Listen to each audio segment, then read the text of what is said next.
headquarters of Ramsey Solutions. It's the Ramsey Show, where debt is dumb, cash is king, and the paid-off home mortgage has taken the place of the BMW as the status symbol of choice. We help people build wealth, do work that they love, and create actual amazing relationships. We're glad you're with us, America.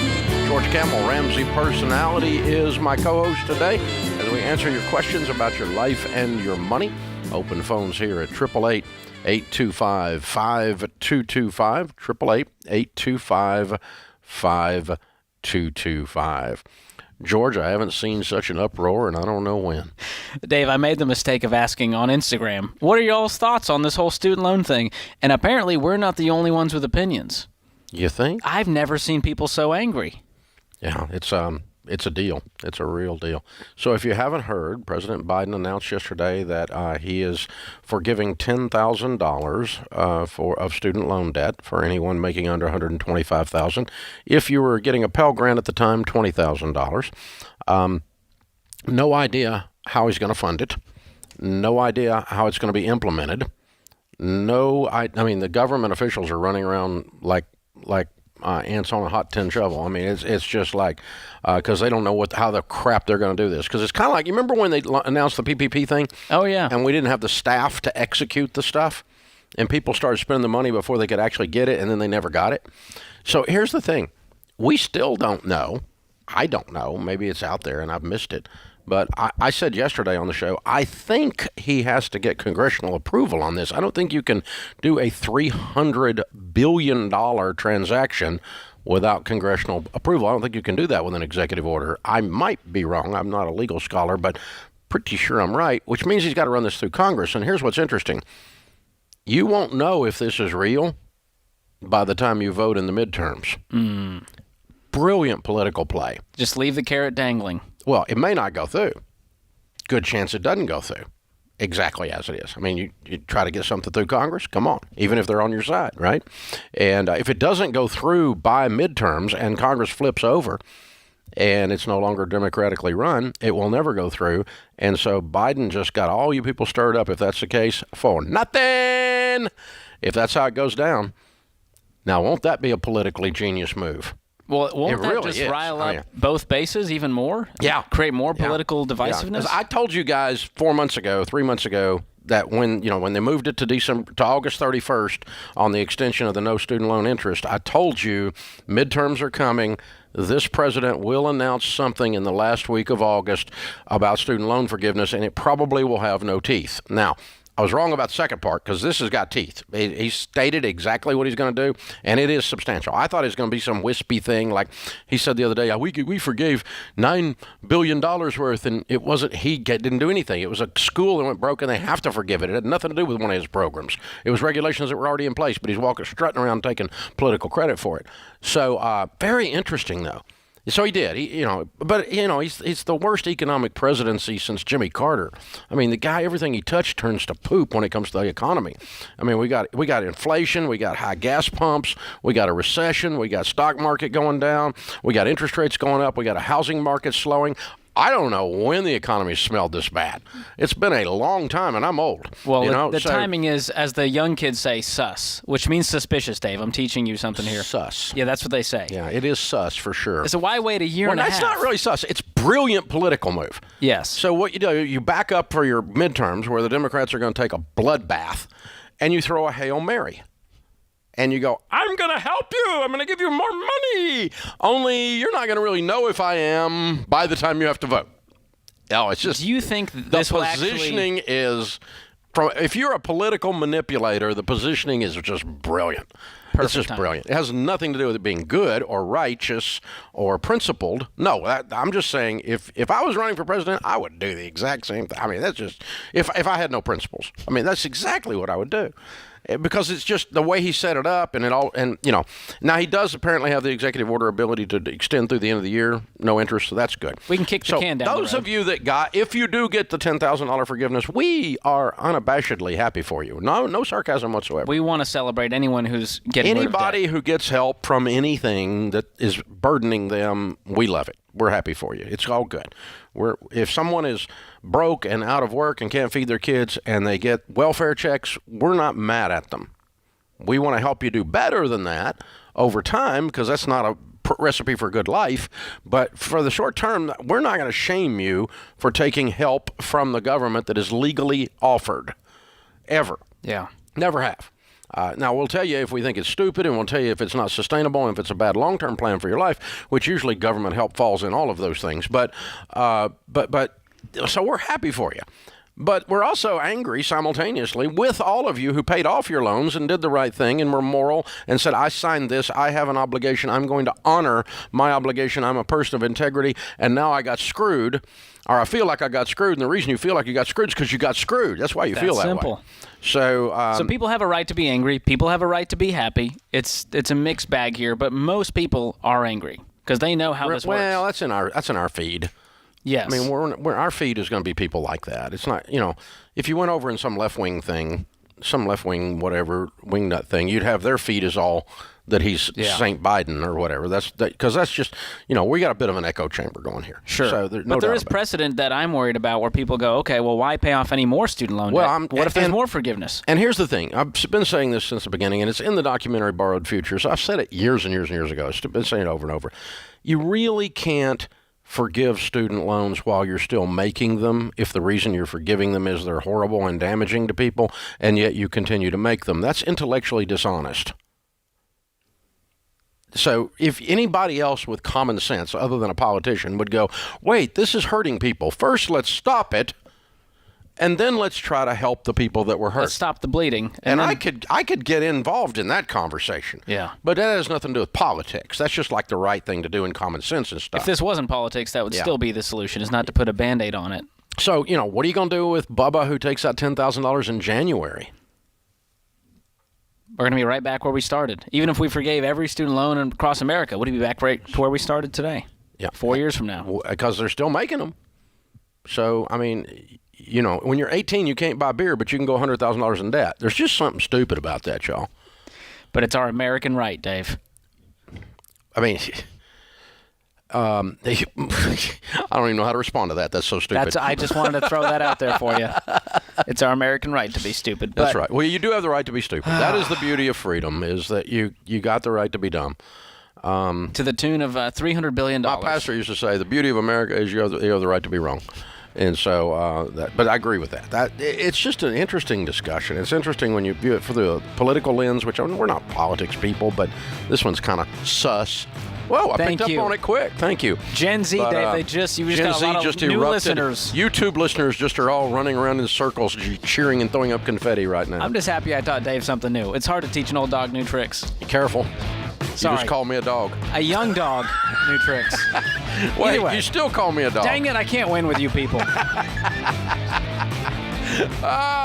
Hey, maybe you people aren't having fun, but we are. This is the Ramsey Show.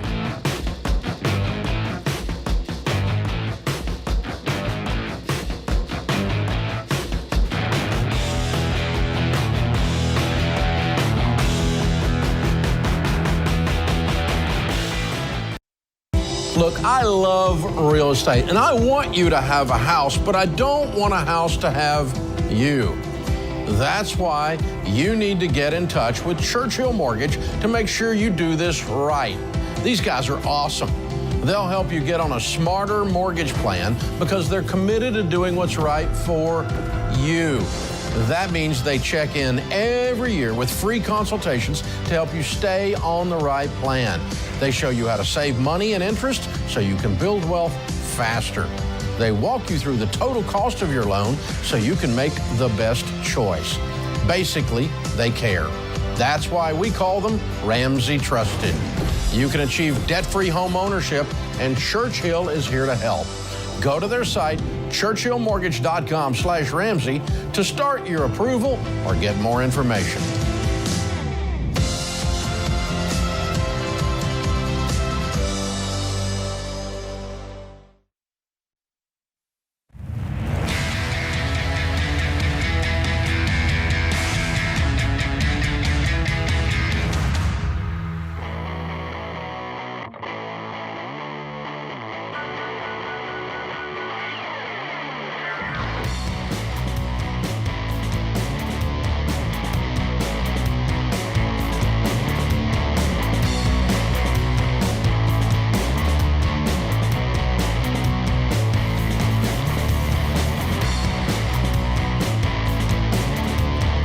open phones this hour. This is the Ramsey Show. George Camel, Ramsey Personality, is my co-host. So, George, here's a little math for you. 300 billion. A billion is 1,000 million. 1,000 million. 300 billion is 300,000 million. It's a lot of zeros. You could give 300,000 people $1 million, and they'd be millionaires. Wow. That's wild. That's wild. It's the same exact math. That just blows my mind. Patrick is with us. Patrick's in Columbus, Ohio. Hey, Patrick, how are you? Hey, Dave. Thank you for having me. Sure. What's up? Hey, so I paid off my student loans back in 2020. And then from about March 13th to when I finally paid them off, there's about $6,000 in there. And I'm reading that I could potentially ask a refund on those payments. And my thoughthood is with this news coming out, whether it happens, I won't do it if it sounds shady, but is it a possibility that I could get some money since I paid off my student loans, but get the government to pay a portion of it for me? So here's the thing. The Biden administration has given almost zero details on how this is going to be implemented or the nuances, things like you're talking about. And everybody and his brother has written an opinion piece, including me, now on this whole thing. And so, what we're doing is we're guessing how it's all going to roll out. So that has not been announced by the White House. That was announced by someone in an opinion piece that they think it might happen that way. Yeah. And the details are not out on this. So but I don't know anything because I never thought we'd actually get to the place that we forgave student loans. Same. So I'm stupid. I just my ability to I was able to predict that he was going to do something by the end of the year, by the end of the August correctly, but I was not able to predict that he actually is going to do something of substance, which maybe he hadn't yet. We'll see. But so I don't know if this is real. I think that there's no indication from an official that this is real. What you're proposing. I have seen what you're talking about, though. So let's see. What would I do if I were in your shoes? Would I go back and get the money for free? Let me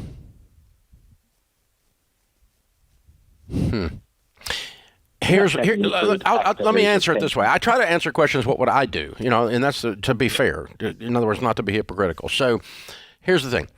I have been against the lottery in the state of Tennessee since it started many, many, many years ago because it is a tax on poor people. The vast majority of the people, the zip codes that raise 80% of the lottery money are poor zip codes. The vast majority of the money going in the lottery, more than 80% of it, is from poor people. And so lower income zip codes.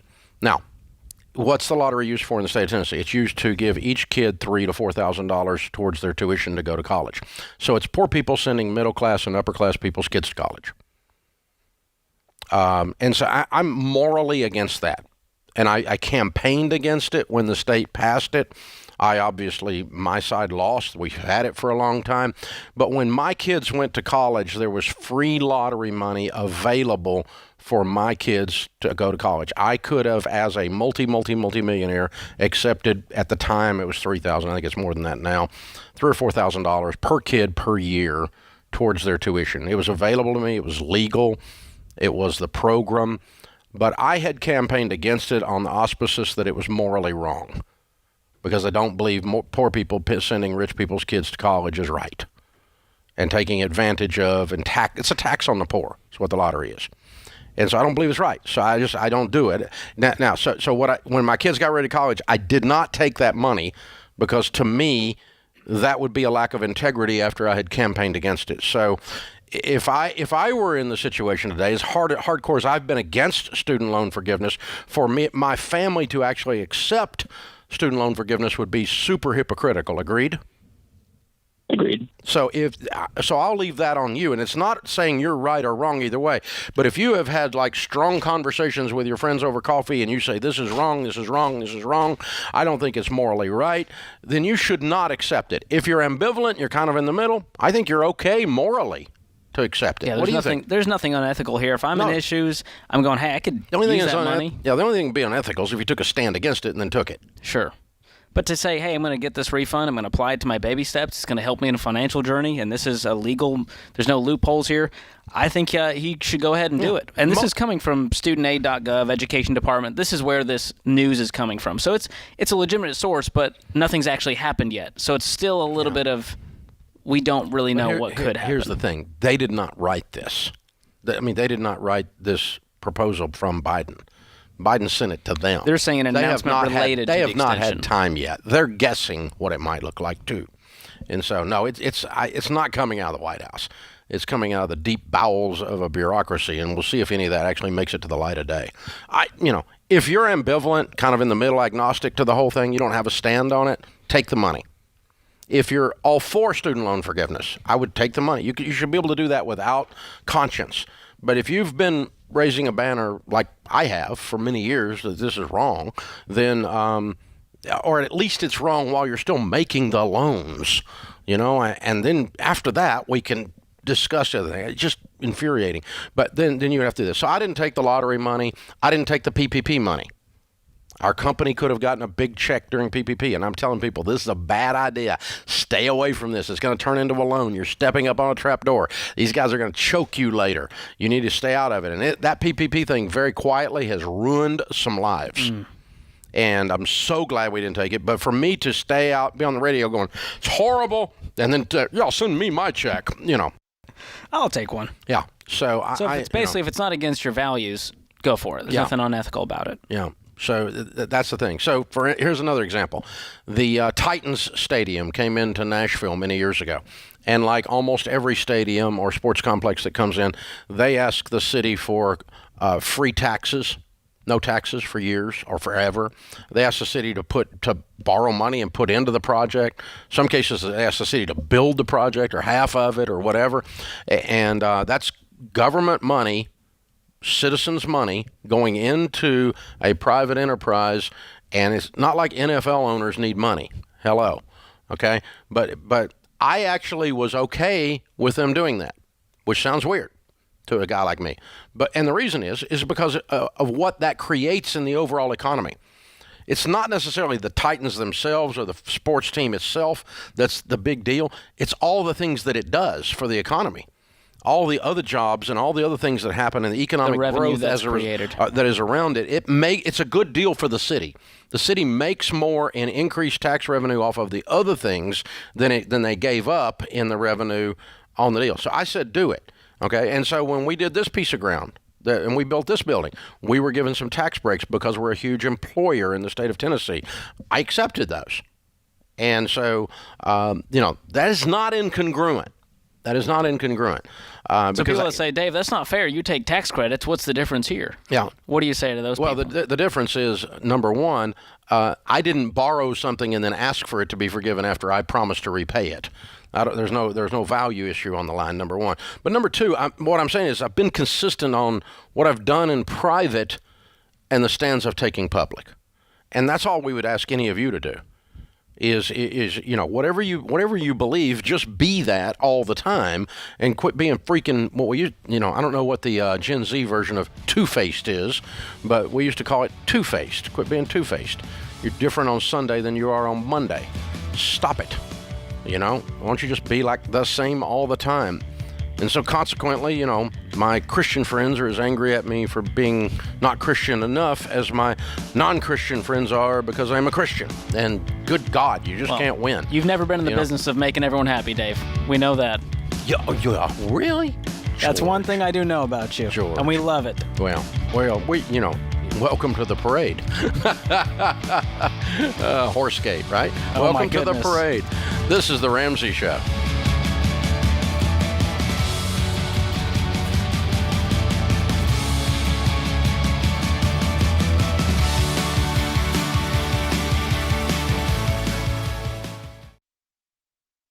Chaos. That's what it can feel like when your business is growing so fast you've outgrown your financial and accounting software.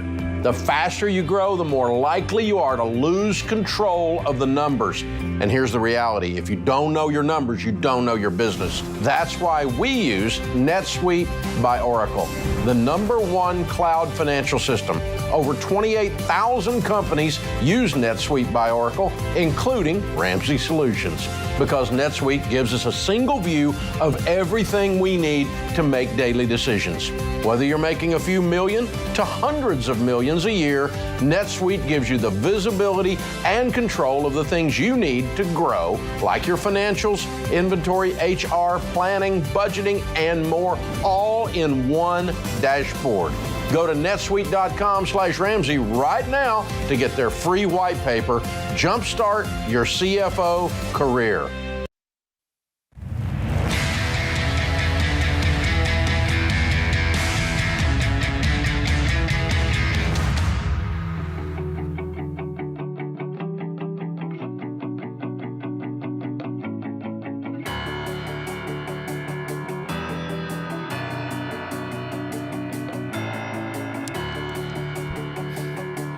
In the lobby of Ramsey Solutions on the debt-free stage, Daniel and Melissa are with us. Hey, guys, how are you?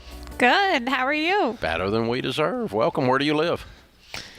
So we are from Mount Arlington, New Jersey. It's about 35 minutes west of New York City. Oh, okay. Perfect. Good to have you guys. Welcome to Nashville. How much debt did you pay off? So we paid off $97,776. Way to go. How long did this take? 22 months. Good for you. And your range of income during that time? Between 60 and 170. Wow, nice jump. Oh, yeah. Okay. So what do you guys do for a living? So I'm in sales.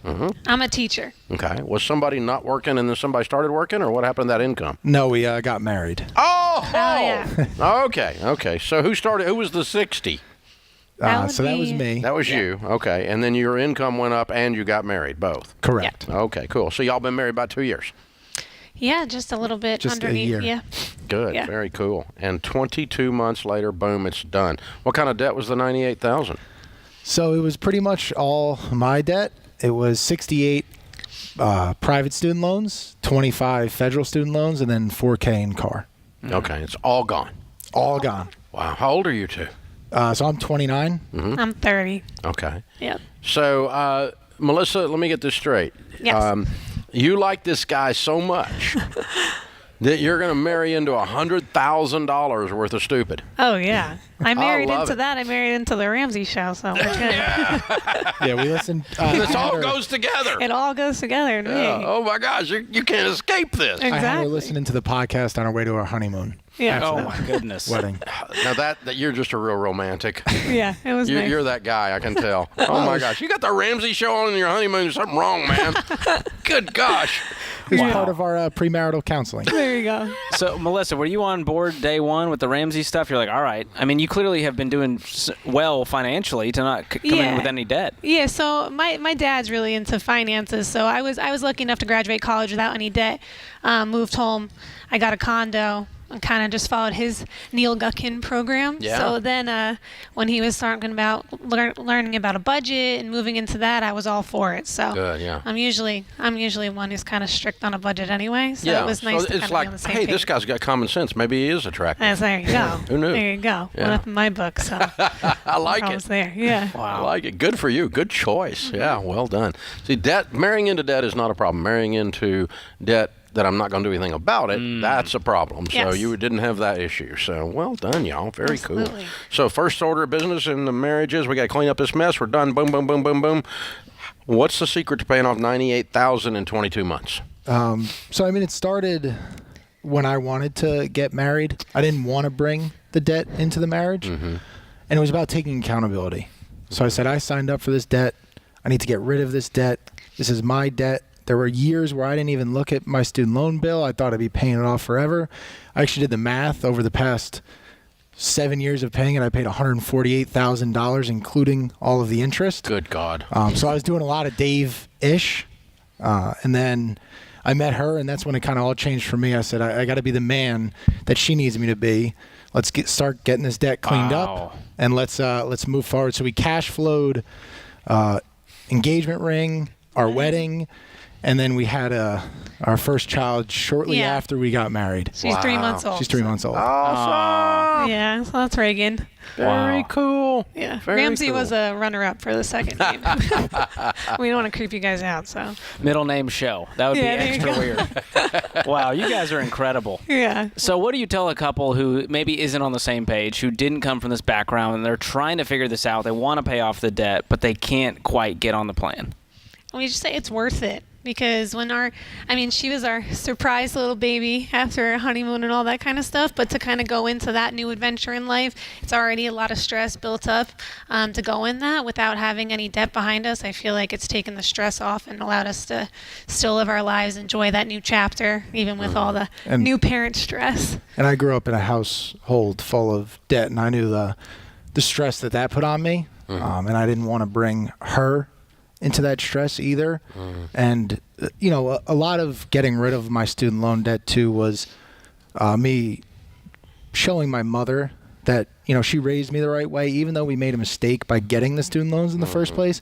I didn't want her to think that it was holding me back from my life. I didn't want her to carry that burden. I didn't want to carry that burden anymore. So I changed my family tree. Wow. Yep. It was worth it. There's a statistic that Tom Stanley, who wrote Millionaire Next Door, also wrote a book called The Millionaire Mind, and he studied people that had $10 million or more. And he's found 38 characteristics of those people, demographic characteristics, character characteristics, all kinds of things about those people. But the thing that showed up the most often, the most common characteristic, the number one correlating statistic in those people was integrity and honor. And that's what you've brought up like 4 times in this conversation already. Yeah. Integrity and honor, integrity and honor, integrity and honor. There's a huge tie between people of integrity and honor and their ability to build wealth. It goes together. And, we hear these lies out there that only crooks get wealthy and all that. It's actually exactly the opposite in the actual data. The data shows up, and you guys are walking testimony of that. Very cool. I want to show my mom that I was good. Even though we messed up, I can stand up. I want to be the right kind of man for my wife. I grew up in a household with a stress. I don't want that on my daughter. All of these things are service, integrity, honor statements coming from Daniel. Powerful stuff, Daniel. Powerful, man. You're a good guy. Thank you. You guys are a great couple. It's amazing. I'm so proud of y'all. Thank you. Very cool. I bet your parents are both proud. Oh, yeah. Yes. Yeah, very cool. My mother was the one who introduced me to you. Okay. And said, okay, we made a mess, but here's how you clean it up. Yeah, exactly. We'll There you get go. Good stuff. Way to go, you guys. Thank you. So proud of you. We got a copy of Baby Steps Millionaires for you. That's the next chapter in your story for sure. A copy of Total Money Makeover for you to give away to someone because you live like no one else, so later you can live and give like no one else. And a 1-year subscription to Financial Peace University. If you've not gone through it yet, go through it. It's got the new videos in it. It's the best we've ever done, including George and Dr. John Deloney and Rachel Cruz in there as well, and me. And so be sure you go through that. And way to go, guys. Thank way to go. you. Thank you for so coming all the way much. to Nashville to celebrate with us. It's an honor to see your smiling faces. We'll be back. Pleasure to be here. Very well done. Very well done. All right, Daniel and Melissa from Jersey. $98,000 paid off in 22 months right after they got married. 60 to 170. Count it down. Let's hear a debt-free scream. Are you ready? Ready? Yep. 3, 2, 1. We're debt free!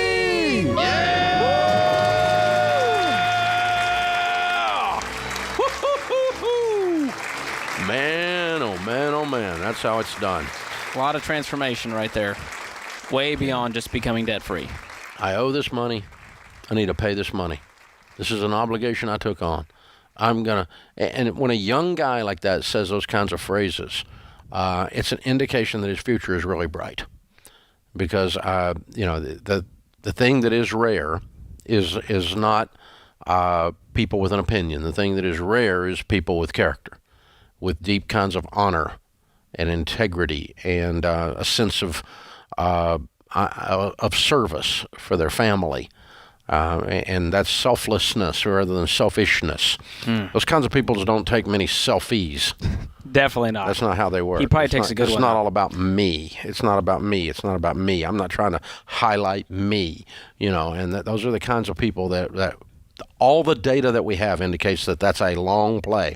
That's playing long ball. And that's going to take you to a really cool place. I was talking to Rachel this morning about folks that are upset. They paid off their debt, and now there's this forgiveness that could be looming.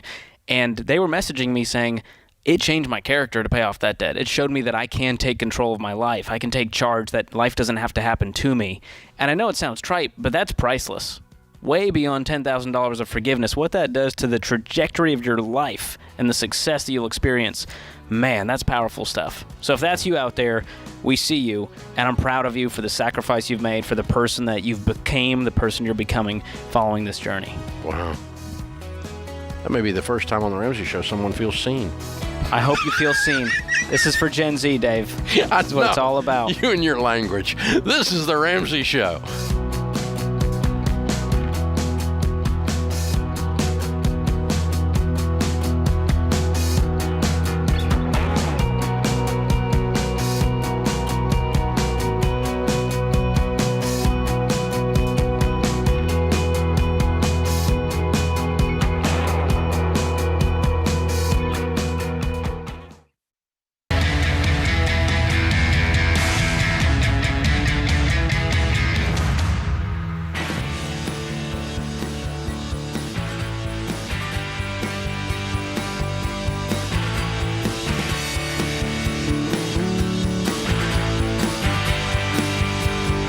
George Camel, Ramsey Personalities, my co-host today. When the team gets together at Ramsey, we talk a lot about our mission to change America's toxic culture.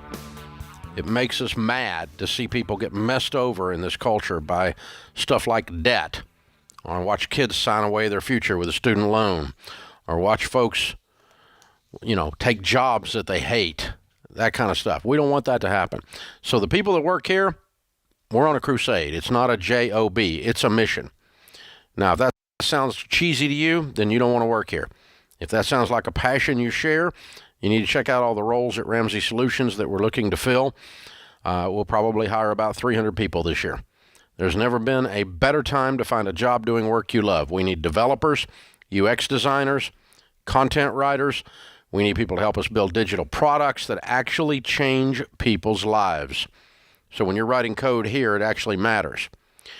To see what it's like to do work that matters with us before you apply, you can follow us on Facebook or Instagram by searching Ramsey Careers, or you can apply for your dream job at RamseySolutions.com/careers. RamseySolutions.com/careers. I told the guys that we were onboarding a group. We do onboarding about every 2 weeks, and I was meeting with the newbies coming on board, the new guys, Monday for a little bit. I told them, I said, this is going to be the best job you've ever had and the absolute hardest work you will ever do in your life, because people around here work so hard, they're so smart, and they care so deeply that if you don't, you won't fit in. The bar is high. It is. It's a great place to work, but it is a tough. Now, we do go home at 5:30. I mean, parking lot's empty. We'll yell at you if you're here longer than that. Yeah, we don't want you here. We want you to go home and be with your family.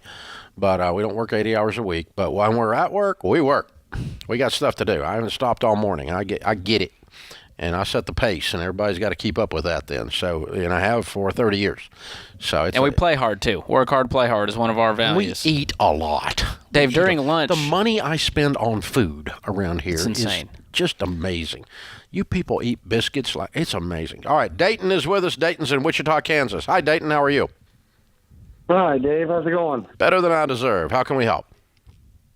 I've got a judgment against me that I'm making payments on for a medical bill. I'm making a $50 payment. That's the most I can make. They've added interest to the bill after judgment. So there's no interest on the actual hospital bill. Just after. So you actually got sued, and there's an actual judgment. Yes, two of them actually. Okay. Different bills. So you did an agreement with the court or with the attorney, an agreed order to pay payments. Yes. And how much is the judgment? The judgment is for $6,000 total. I've already paid like $2,000 on it, $2,500 on it. So is the balance now $4,000, or it had interest out of that? The interest was the bill was originally $4,000. The interest was like $1,600. But my payment. What do you owe today, sir? What do you owe today? $4,500. That's what I'm asking. Okay. And what about the other one? The other one is $4,500, and it's recent. I haven't paid anything on it. Okay, so there's $9,000 makes you free. Not debt-free, but free of judgments. Correct. What do you make? $2,800 a year, about $2,400 a month. Okay, $28,000 a year. Okay. What do you do? I'm a parts advisor here at the dealership. Uh-huh. How old are you? 32, sorry. Okay. And Well- I don't know what to do. All my money goes straight to the interest and doesn't pay the debt. I think the A1 is getting this income up. I think you can do better. Have you looked at other jobs, working overtime, doing side hustles? Around here for this area, there's not really too much work that pays more. Or You're in Wichita, Kansas? yeah, That's not true. This is not a tiny maybe little town. aircraft. Do you have a Walmart? Not a tiny little town. There's lots of places you can do things. I'm south of Wichita, about an hour. Oh, okay. All right. So it's a pretty rural area? Yeah. All right. Are you married? It's right on the Oklahoma line. No, engaged, but not married. Okay. Is anything keeping you there other than her? My kids, I've got kids with my ex-wife. Okay. All right. So here's the thing. A really good, strong part-time job, and it might mean that weekends you go drive north and stay in a hotel room. I don't know. Into Wichita and get, a really great part-time job. But a great part-time job, you could make $10,000 in 6 months. And just make this go away. And George is exactly right. The part of the problem is you're on a really tight budget. You don't make a ton of money. And the long-term solution is to get your income up long-term, and the short-term solution is to get your income up short-term. If we go find 10 grand, we change your life. Right, yeah. It wouldn't take much to make my life a whole lot better, but I can't come It's not up with 100 it. grand. It's not 100 grand. It's 10 grand. Right. I didn't so- know if there's legal action I could take. No, it's not illegal action. You got sued and you lost the lawsuit because you owed the money. Okay. And, there's no real, you could file bankruptcy, but filing bankruptcy on $9,000 is ludicrous. No, you need to just go get some money. And I don't know what the easiest, fastest way for you to have the best possible paying part-time job in your situation in a rural town in Kansas is, but it might be to drive into Wichita for the weekends and work weekends up there and just bust your butt, work like 14 hours a day, 15 hours a day. And I don't care if you go up there and build decks or you shovel sidewalks or clean out septic tanks. I don't care what you do, but go get you some money over the next 6 months and get this off of you. And that's the thing. That's the only way I know how to do it. You could also sell everything that isn't tied down at this point, too, and try to make some quick money that way. And I got to tell you, if you get married and the household income is $32,000, that is half of the average annual income in America today. Half. That puts you in the lower income bracket. With 2 kids, $32,000 is poverty level in America today, according to the federal poverty guidelines, okay? So I'm not picking on you, I'm not shaming you. I'm pointing out that you need a better career long term to have a better life. And that might entail you and your new wife move and you make some trips back to see the kiddos in order for you to have a much better situation. I don't know. But it sounds like you are convinced, and I'm not sure you're wrong, that there's very little long-term upside around your area where, in a metro area right now, you can make $32,000 falling off a log. I mean, it's, and you can make $60,000 if you get out there and hustle. So doing something. And that's what I want for you. I just want you to have a better life. And so if there is not economic opportunity for you, you may need to consider relocating as a long-term thing and how you work that with the kids from the former wife. Yeah, well, there's not a lot of options. We need more options. And if that means moving, I'm okay with that. If it means going around the neighborhood saying how I'll mow lawns, I'll walk dogs, I'll do whatever to make some money right now, I think people will respect that, and it could be a short-term solution. Hustle and grind, man. It's the only way to do it. But that's what I would do if I were in your shoes. If I woke up in your shoes, I would be about to go crazy with work. And hard work won't kill you. Right before you die, you pass out. Don't worry about it. So it's okay. You're going to be all right. And I don't think you're afraid of hard work. I think you just don't believe you can find any. And I want you to go find some. now, because that changes everything. People feel paralyzed, just kind of beating themselves down, going, well, you got yourself into this mess, and we just got to go, all right, I got here, but we can get out of this. If you're in a situation where there is truly not a lot of economic opportunity around you, there's not a lot of buzz in the air, it's the polar opposite of a big city. And I don't want to live in a huge city either. I get that. And if you're used to living out in the country, you don't want to live in a city at all. I get that too. But you also have to be where there's economic activity to have economic activity land in your pocketbook, land in your wallet. Yeah. And so there's some reality to that, and you've got to think about where it is you're going to do and how you're going to do this. I stayed in Nashville and ran this when everybody told me in talk radio if I didn't move to LA or New York, we'd never make it. We proved them to be wrong on that, but we found a way to work around it and still have the career. And we're the second largest talk radio show in America today. And we're out of Nashville, not LA or New York. So it can be done, but you've got to really think about how you're going to pull it off. Do you love a good Dave Rant?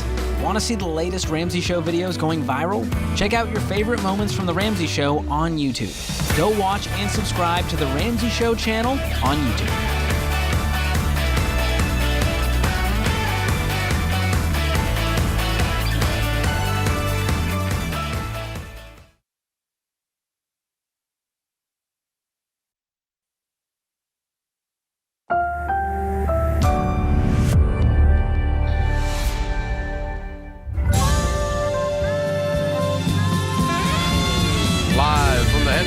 Ramsey Solutions. It's the Ramsey Show, where debt is dumb, cash is king, and the paid-off home mortgage has taken the place of the BMW as the status symbol of choice. We help people build wealth, do work that they love, and create actual amazing relationships. Thank you for joining us. George Campbell, Ramsey Personality, is my co-host today. Our phone number is 888-825-5225. Lee is with us in Omaha, Nebraska. Hi, Lee. How are you? I'm doing well, Dave. How about you? Better than I deserve. What's up? Well, I wanted to give you a little quick history. I talked to you about 5 years ago after reading The Money Makeover. And at that time, I was 3 years away from retirement. I called and told you that I had paid off everything but my house, and I wanted to get an annuity in my IRA to make my house payment. And you advised me against that and told me to take a withdrawal and pay off the house. Well, against the advice of my friends, I did that. So I've been debt-free for the last 5 years, and it's a pretty darn good feeling. So I appreciate the advice. But what's happening now is these same friends are telling me I need an inflation hedge and that I should withdraw money from my IRA and put money down on a couple of rental properties so that they increase in value over the next few years. But my problem is I have quite a bit of my IRA in tips, staggered, so they come due at different times, and I-bonds. So I'm making 8-9% now. I'm only withdrawing 3%.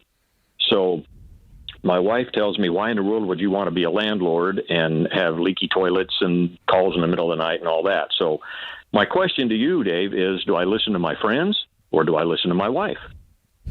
Well, that's a no-brainer. Then we could talk about the advice, too. But, I mean, okay. Proverbs says, who can find a virtuous wife, for her worth is far above rubies. The heart of her husband safely trusts her, and he will have no lack of gain.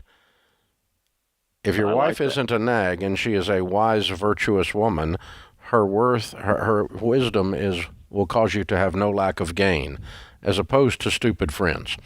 And there's lots of people have stupid friends. I've got a few stupid friends. So you're not sitting next to one, though. No, George is not stupid. George is a lot of things, but stupid is not on the list. But I agree. I think you can ignore your friend's advice on this one, and not because your wife is right and they're wrong, but because it's not a wise move for everyone. Now, let's talk about it for a second. Okay, what is a hedge against inflation? A hedge is literally like you think of a row of bushes. Right. And tightly woven together so that the neighbor's dog can't get through, right? I mean, it's a blocker.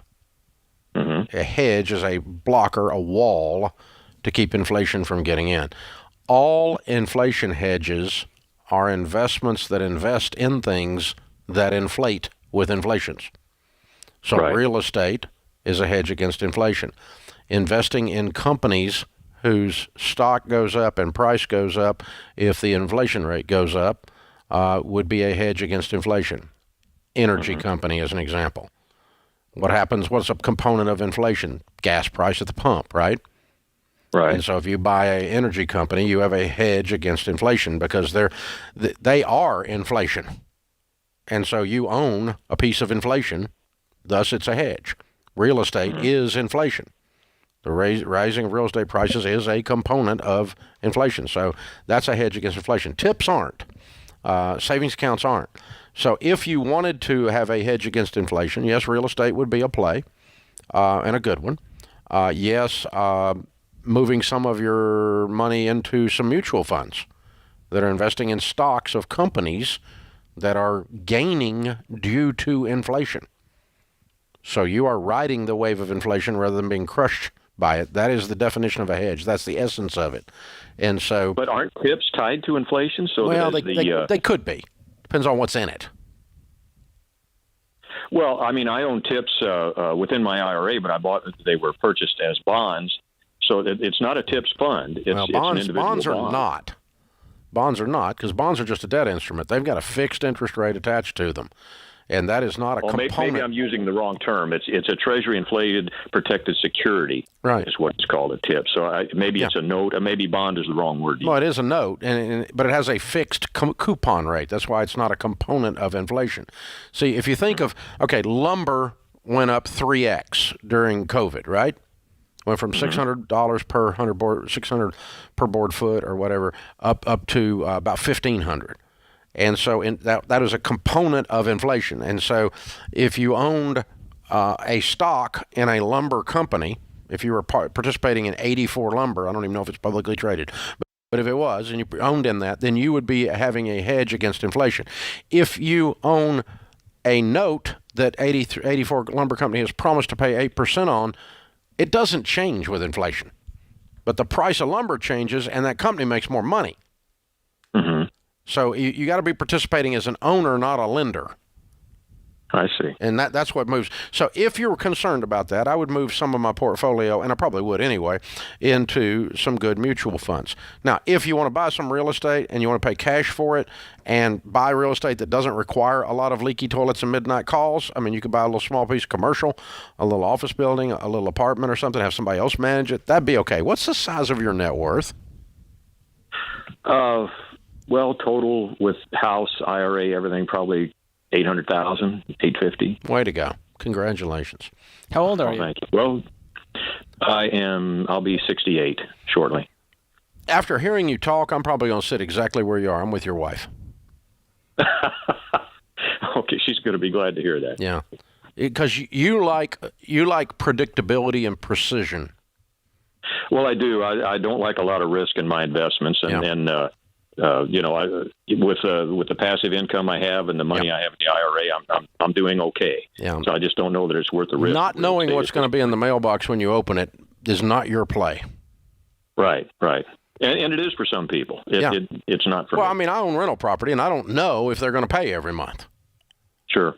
But these tips are paying. That's a coupon. It's just going to show up in the dadgum mailbox or the electronic mailbox, whatever. I mean, your money's coming. It's mailbox money. You can count on it. So I think your life is good, and I don't think I'd screw with it because of the way you tick. If there was a few million here, we might say, all right, it's paying cash for some real estate. That's what I was looking for. But $800,000, I don't think it's worth taking a huge chunk of that out to buy real estate. If you're sitting on $2 million in that, I'd pull $500 out and move it towards some kind of a commercial real estate play. And you love real estate, but real estate is not for everyone, and you don't need it to build wealth and keep wealth. No. People can do that with their mutual funds, with their 401ks and IRAs. Do it with a lot of things, but you just need to do it with something that fits your profile, and he's got a very clear profile.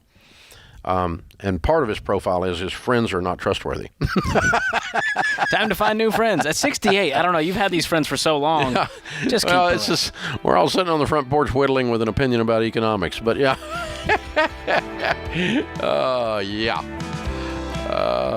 That's what friends are for. That's what wives are for too, and husbands are for. It's good stuff. We need them all. Very good stuff.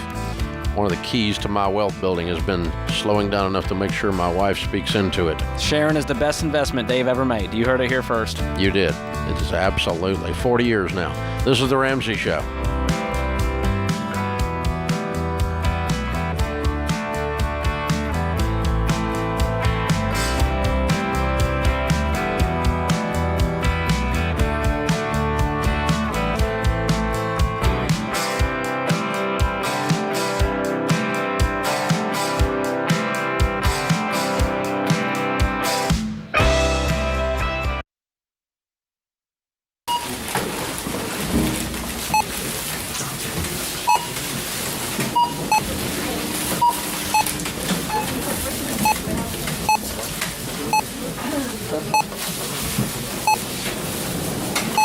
Still on baby step number 1, eh? How'd you guess? With healthcare costs rising, learn how Christian Healthcare Ministries can help you make the most out of your budget. Visit chministries.org/budget. Don't worry, it's worth it.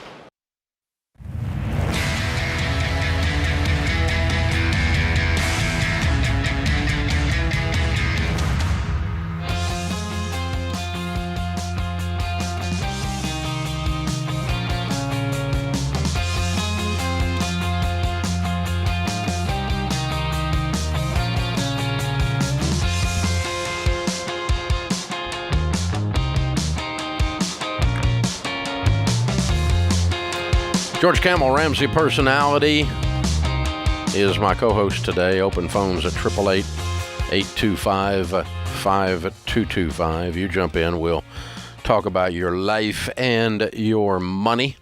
Candace is up next. Candace is in Tulsa, Oklahoma. Hey, Candace, how are you? Hi, Dave. I'm doing great. It's such an honor to talk with you and George today. Thank you so much. You too. What's up?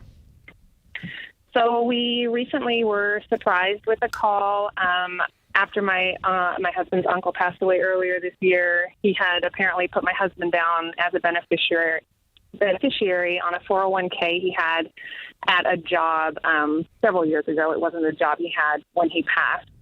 So we inherited the 401k. It had about $50,000 in it at the time that the check was cut to my husband. So I've looked, talked to a few people. I know some of the rules changed as far as an inherited 401k as to distributions and all that. I believe it's within the first 10 years, everything needs to get withdrawn. Yep. I don't know how that looks year to year. And so I'm just calling for your clarity on that and then advice when we take those distributions, what we should do with the money. Well, you have to take a tenth a year. You're correct. Okay. It's called the Drain and 10 rule, and it passed the Secure Act. It was signed into law in December, took effect at the beginning of 2020, signed into law, but right before COVID. How convenient. But, so you used to take an inherited IRA using the old RMD rules, the required minimum distribution, but now it's a Drain and 10. So you got good information. You got to take out a tenth every year until it's gone. Then the only question of what to do with it is wherever you are on the baby steps, right? Right. So where are you guys at currently? So we don't have any debt but our home, and we have about 87 probably left on the mortgage. It's probably worth around 200. We have about so my husband's a police officer, so he has a defined benefit plan. So we don't contribute to that. It's just a pension. So we don't have a 401k aside or any other investment aside from that pension as far as retirement. You should. You need to be putting 15% of your income into retirement. Do you have an emergency fund of 3 to 6 months of expenses? We have about $40,000 in savings, not including aside from that $50,000. Have you heard of our baby steps that we talk about around here all the time? Yes, sir.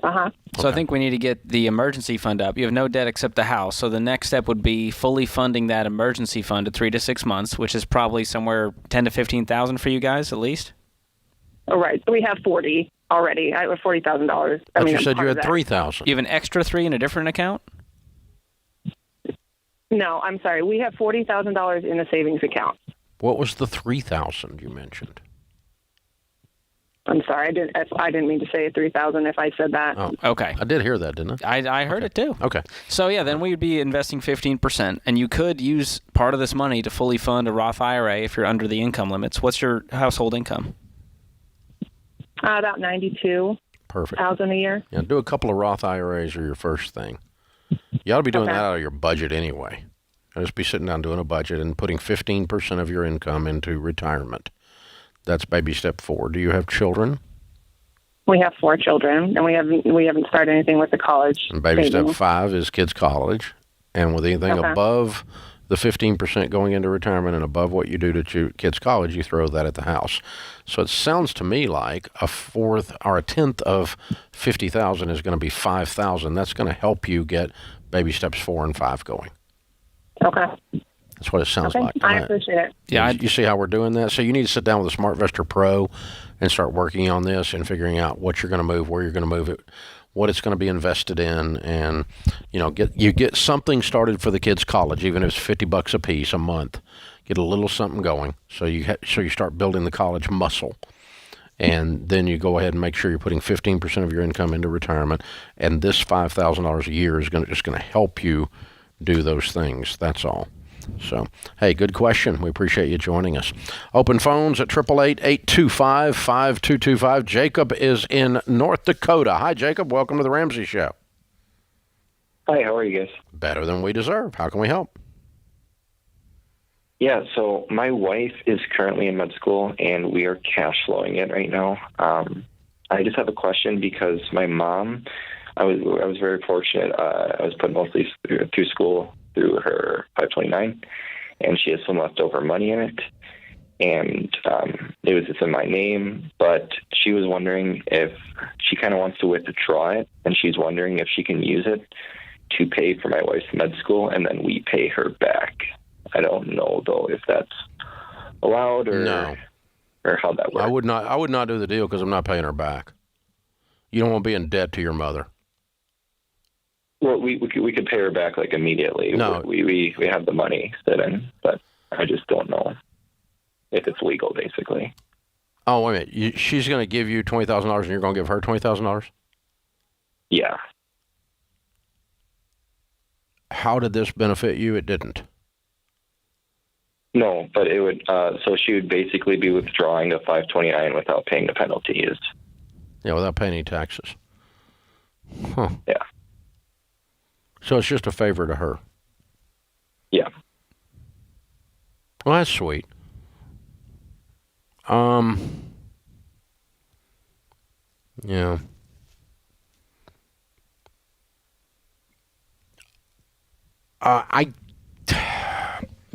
You're going to have to check a tax advisor because of the nuances in the law. You can use a 529 now for anyone in your immediate family. I do not know if we can consider this immediate family or not. I don't know the answer. I'm sitting here also questioning whether I'm screwing with this or not, but how much money is this? About 30. So it's about 30. Is what she would be asking. Yeah. Okay. So you have $30,000 in an account. She's going to write you a check for 30 out of the 529 to pay for school for 30, and then you're going to give her that money right back, and you're not going to be in debt. You're not going to be in debt to her. Okay. No. It seems like a tax efficient move. She certainly can share it with her son. I don't know where the break point is. If her son is 60 and she's 80, can you do that? I don't know if there's a cutoff on the age. I'm not saying you're 60 and she's 80. I'm just saying these are grown people. These aren't traditional students. So I thought it was 30 somewhere, but I need to look into that. Yeah. The numbers on that. Start poking around there why weren't you poking around there while I was stammering? But anyway. Slow to the punch. But the truth is, I just don't know the answer to your question, Jacob. And I was gonna question whether or not it ought to be done, but I don't hear any problems with the way it ought to be done. I think I would do it if you can, but you need to get. She needs to get reassurance that she is not. It's not illegal. It's not a criminal thing. It's just a matter of whether, in the event of an audit, would this be disallowed? Would this be considered outside the law, outside the tax law? So it's just a tax question. It's not really a criminal legal question. It's just, is this an improper use of a 529 that will be disallowed in the event of an audit? And I don't know what the cutoff is. I know you're allowed to share the new 529 rules a couple of years ago that came in. Used to be siblings could share it, but now you literally can use your kids' 529 for you to go to school if your kids don't use it. I mean, so it's anywhere in the family. It goes any direction back and forth. So I kind of think you can. I think when you dig into it, you're going to find that. Did you find anything? Well, I'm just seeing that the earnings portion of any unspent funds after the beneficiary turns 30 are subject to 10% penalty. But that doesn't include if you change beneficiaries and what that would mean to the age limits. Yeah. So I jump on RamseySolutions.com. Sounds like if you're under 30, because you definitely could share it with your wife, you might have to roll it. You might have to put it in a 529 in your name from her name, in order for you to share it with your wife, because she's not blood kin to your wife. That might be the catcher. Check with your investment broker and or a a Smart Investor Pro if you're working with one, or a Tax Pro, and you can get those at ELP for Tax Pro as well at Ramsey Solutions. I'm sorry, I just don't. That's a weird little corner of the world. I don't know the answer to that little nuanced thing. This is the Ramsey Show.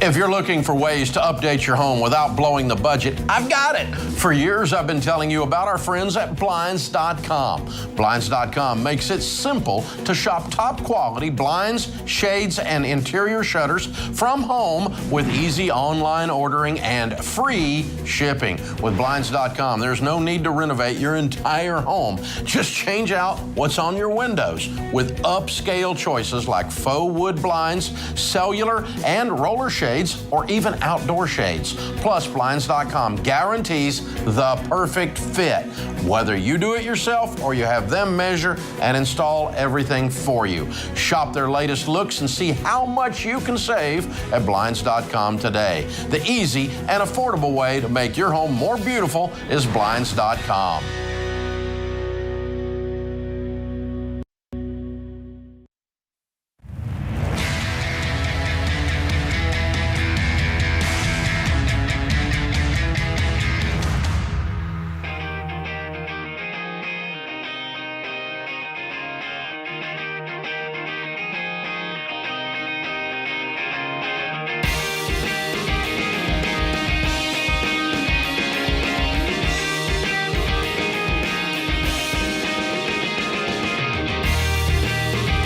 George Camel, Ramsey Personality, is my co-host today. Open phones at 888-825-5225 in the lobby of Ramsey Solutions on the debt-free stage. Douglas and Janan are with us. Hey, guys, how are you? We're good. How are you? Well. Better than we deserve. Where do y'all live? Raleigh, North Carolina. Raleigh. Awesome. Great town. Welcome to Nashville. Thank you. And here to do a debt-free scream. How much did you pay off? $130,000. Good for you. How long did that take? 39 months. All right. And your range of income during that time? 175 to 200. Cool. What do y'all do for a living? We both work in the insurance industry. Great. Very good. What kind of debt was the $130,000? We had student debt, car debt. We were kind of poor, car poor for a while. We were definitely upside down on 2 cars. And credit cards. Yeah. Ah, okay. How much of the 130 was cars? Close to, that would have been 48,000. Ah, okay. A bunch of it. Yeah. Cool. So what happened 39 months ago that put you on this journey to the Ramsey way? We met some awesome people that were debt-free, and we got together and started doing a group, and that really helped motivate us. But more than that, we were just tired of arguing about money. And so when this group was presented, and they're just awesome supports, and we just said that this is where we want to be, and we're so excited that we accomplished it. Wow. Perfect. A Financial Peace University class or just a group? Yeah, no, it was the class itself. Okay. But we continue to meet once a month. I mean, we're still meeting even now that we're debt free and moving into the next step. Good. I love it. And it's so you guys became close. Yes. Yeah. Wow. Well, did this group start like in a church, or was this friends that decided to do this? Friends. Wow. That's awesome. So you went, hey, these people are debt free. Maybe they could show us the way. Absolutely. That and Dave Ramsey. Wow. I love it. Well, we're honored. Very cool, you guys. Very cool. So you've been working on this a little over 3 years. That's a long journey. Yeah. At the time, we thought, oh, my goodness, it's going to take us forever. Forever, yeah. It just kind of came, and it went so quickly that, it's awesome that we stayed with it, and now we're on the next journey. So. What was the hardest part? Probably getting on the same page. Probably like looking and saying, hey, how much debt do we really have, and how much we kept a secret. The communication piece in the beginning, I think we had our head in the sand, and we didn't really want to talk about what we both knew were issues with our finances. And when we started the class, we finally started to have open communications, and that's really, it's improved our marriage, but it's also really improved our direction as far as our financial journey is concerned. Wow. So where did that come from, this kind of hiding, hey, I don't want to be upfront and totally honest about this. Was there just shame and baggage associated with these decisions? Yeah, no, I think it was shame as much as anything. Was it freeing? And it was easier. It was easier not to talk about it. Yeah. So I didn't worry about it much when we weren't talking about it. Of course. But then there was some freedom, it sounds like, in just saying, all right, it's all on the table. Here it is. We're going to attack this together. Absolutely. And it was nice to see that she was being as bad as I was. So it made you feel better. It did. Thanks. You're like, well, now that you've told me, I've got one for you. Oh, my goodness. And I see yours, and I raise you a MasterCard. Yeah. What was the most surprising thing about the journey for you guys as you started paying off debt? So I guess the one thing that we want to make sure we tell in our journey is he was diagnosed with a very serious medical condition last year. And so it really didn't put us off track, but we kept looking back going, oh my goodness, if we would have been in debt and had this extra amount that we had to pay, tremendous amount of money for medical, we probably wouldn't have made it through because we would have been fighting all the time and it would just been so stressful. And so I guess that's the biggest story we like to tell people. And from the time of my diagnosis to the end of debt free, we actually paid more the last year than we did the first 2 years. It gave us a focus that I don't know that we would have had otherwise. Yeah. And this just got real. Yeah. It did. So, but wow, how you doing now? I'm doing well. Good. I'm glad to hear that. Good stuff. So now that you've been in a group and you are successful, you paid off $130,000. That's amazing. What do you tell people the key to getting out of debt is?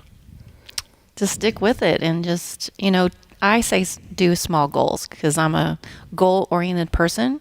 So I'm always saying, okay, set those goals, and then when you accomplish it, get to the next goal. So to me, it was always fun, I guess, if you call being in debt and credit card debt fun. But the traction is fun. You hit the next one, and then you'd be like, okay, our next goal is this, and we'd be like, hey, do we go out to eat this weekend? And we're like, no. She's all about getting to the next number, and so even to the point that we would rob ourselves of other things that we maybe was going to use that money for just to get to that next number. I like it. That's gazelle intensity right and there. It did build some momentum. Yeah, we really listened to that a lot on the group. That's our favorite video, by the way. That's pretty incredible. Well done, y'all. Very cool. So I'm seeing three things here that stood out to me. You said you need a goal, you need a plan, and you need other people. Yeah. And when you have those three things, you just feel invincible. You could run through a wall, and these people are still with you today. I assume, is this like a cheer squad you brought? There's like 17 people. I don't think I have that many friends. That's impressive. Good for you guys. I think the support is huge through this, and there's people in this group that have made some of the same dumb mistakes we made, and to be able to see that someone had made those mistakes and found their way out of the hole, it gave us. It gave us a roadmap, and it's been great through the whole process. Yeah, way to go, you guys. Congratulations. We're proud of you. Thank you. Well done, heroes. Well done. We've got a copy of Baby Steps Millionaires for you. That's the next chapter in your story, how ordinary people built extraordinary wealth, how you can too. We've also got a copy of Total Money Makeover for you to give away to someone, and Financial Peace University membership for a year, and you can give that to someone. Since you guys have already got a group and doing it, that's cool, because a lot of the FPU groups become lifelong friends. It's not unusual at all. And the coordinators particularly become lifelong friends with the people in the group. So very cool. Congratulations, you guys. Well done. Thank you. Douglas and Janan in Raleigh, North Carolina. $130,000 paid off in 39 months, making $175 to $200. Count it down. Let's hear a debt-free scream. 3, 2, 1. We're debt-free. Yeah.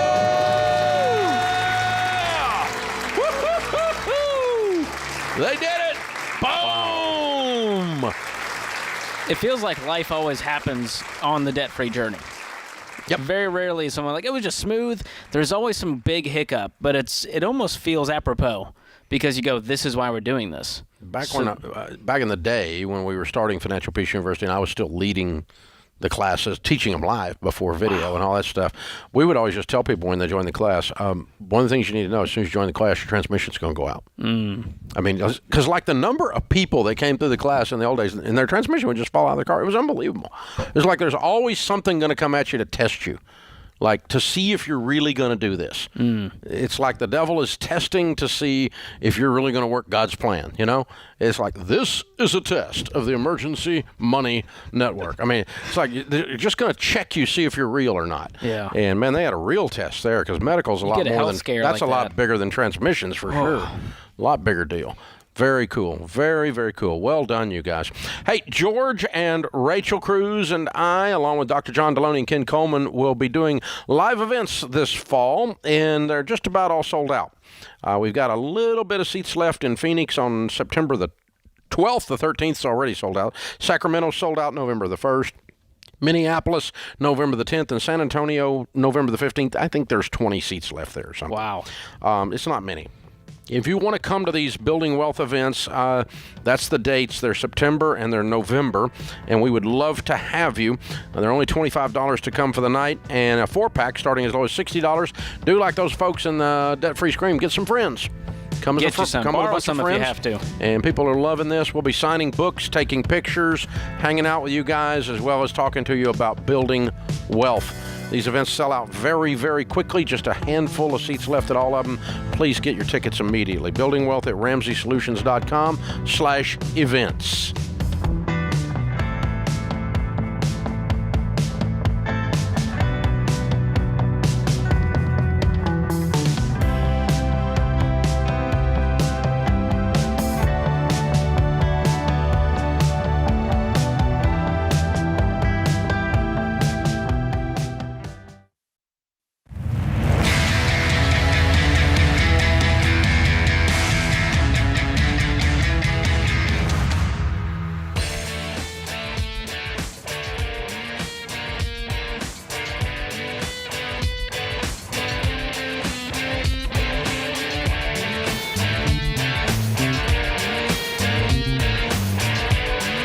George Camel, Ramsey personality.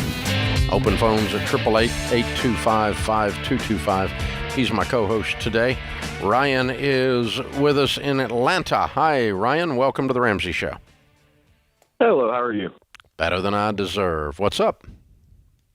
So basically, I was just kind of came in contact with your show after a whole life insurance seller was trying to get me to buy that, and I watched a few of your videos, and basically I've been ignoring him since then. And it got me thinking One down! Oh, he's called me about 7 or 8 times since then, but he made a whole portfolio for me, which was nice of him. Just use the block feature. Yeah, well, it's kind of nice watching it ring. Basically, I'm just kind of in the situ, trying to figure out what I want to do with my extra cash until I go back to school. Just bought a house, so I do have a mortgage as of now, first-time home buyer. I have about $15,000 on my car left, but I have about $65,000 in the bank right now. And I never really have been introduced into the financial world, so I'm not really sure of what I need to start doing. Do you have any other debt other than the car and the mortgage? No. What's your income? So mine kind of fluctuates with my job, since I'm kind of a travel nurse. Right now, this year, it'd be probably about 120 to 130. What's and also have a fiance. What's the go back to school thing? I want to get my PhD and keep going to school. I love education, so it's more of a personal goal for me, and it will also bump my salary up to about 180 to 190, depending on where I am. Do you have the money to pay for school? I have the $65,000, and that is it right now. I do have a fiance that works right now. She makes right at 6 figures, and so it would basically be between that and probably student loan, sadly. When are you guys getting married? April of this coming year.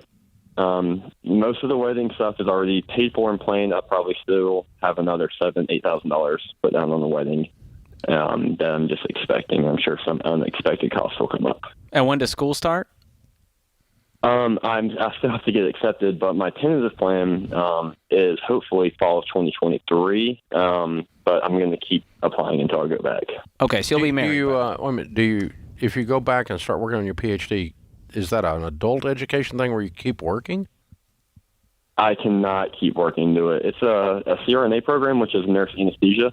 Yeah. And a lot of programs will not let you work while you're doing it because it is basically full-time, summers, winters, everything. Yeah, it's a 2-year deal, right? It's 3 years. 3, okay. All right. She'll be living off her income for 3 years at that point. At that point, yes, sir. Which is about $100,000? She makes, I think, before taxes, $115,000. Okay.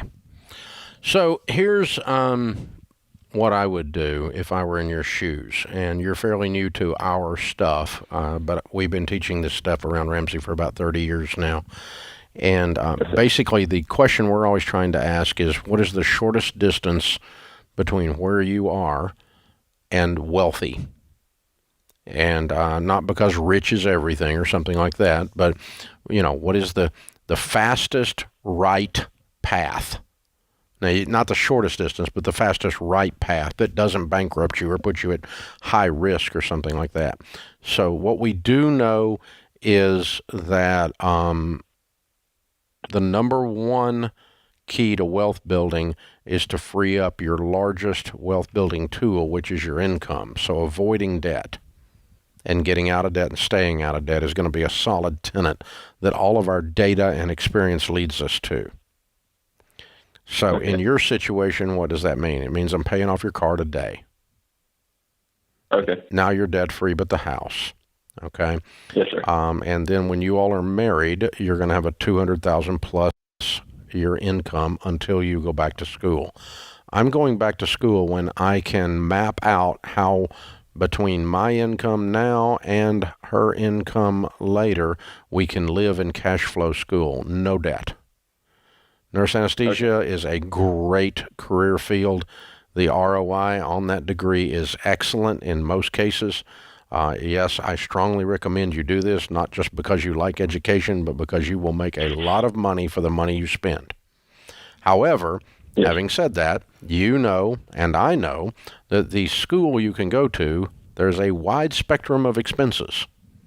You can go to the expensive nurse anesthesia school, or you can go to the not expensive one. You're going to go to the not expensive one since you're paying cash. Even if you get accepted only to the expensive one, you're going to apply to the non-expensive one until you get in. Okay. A lot of people in your shoes feel so honored, and I finally got into this very difficult program, and they let me in, and they're going to charge me so much that my grandchildren will still be in debt. But it's a great honor. Bull crap. It is not a great honor. You just got screwed. That's what that is. And that happens in the medical field every day, dude. I've worked with MDs and nurses for 30 years that regretted where they chose to go get their degree. Because I got to tell you, right before they stick a needle in my arm, before you put me under, I have never once asked one of you people where you went to school. Would you sacrifice where you're living and basically where you're rooted in right now to go to the cheaper school? Yes. For instance, the two schools in Georgia have about $150,000 tuition difference. Yeah, there you go. They are both great schools. Yeah, you just made my case. Yes, yes. And that's where. And neither one of them train people to kill people. You know, yes, sir. In both cases, you can. You can administer anesthesia safely. I mean, oh my God. And in both cases, you're going to come out making $400K. I mean, it's a sweet ride you're signing up for. I totally endorse your path. But just the way you go about your path, use some freaking wisdom.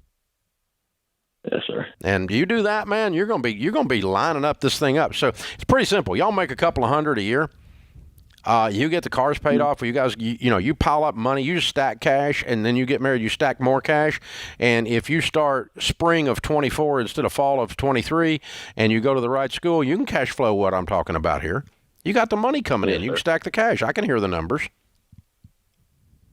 And our plan, if I did go, of course, and I'm hoping to go to the least expensive school, was to rent out basically the house that we just bought now. I've already looked in our HOA. They do allow rentals.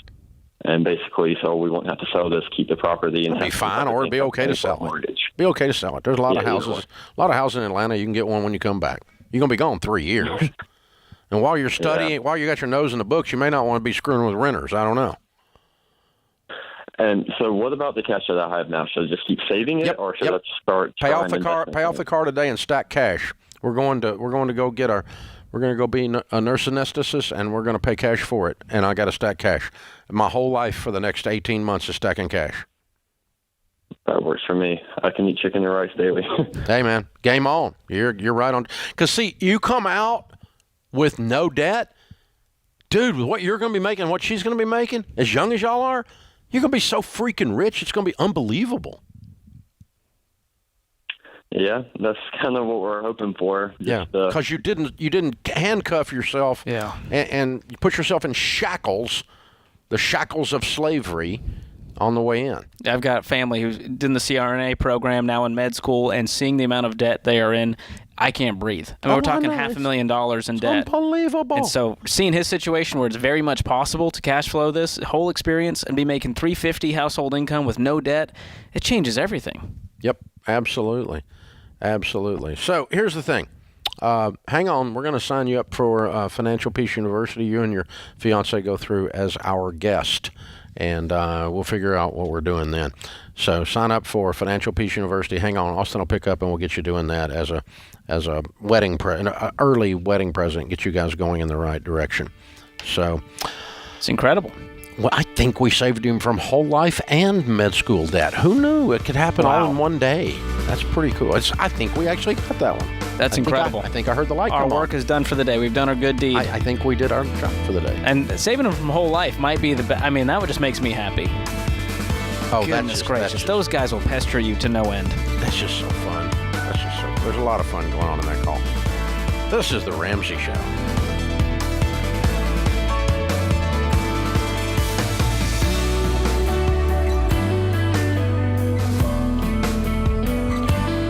Dave here. You can find all of our shows with the Ramsey Network app on your smartphone. It's the only place to listen to the entire back catalog of episodes.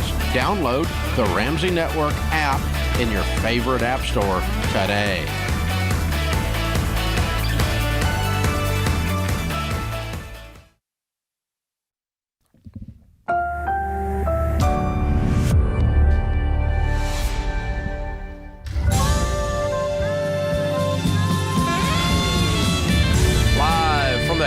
Of Ramsey Solutions. It's the Ramsey Show, where debt is dumb, cash is king, and the paid-off home mortgage has taken the place of the BMW as the status symbol of choice.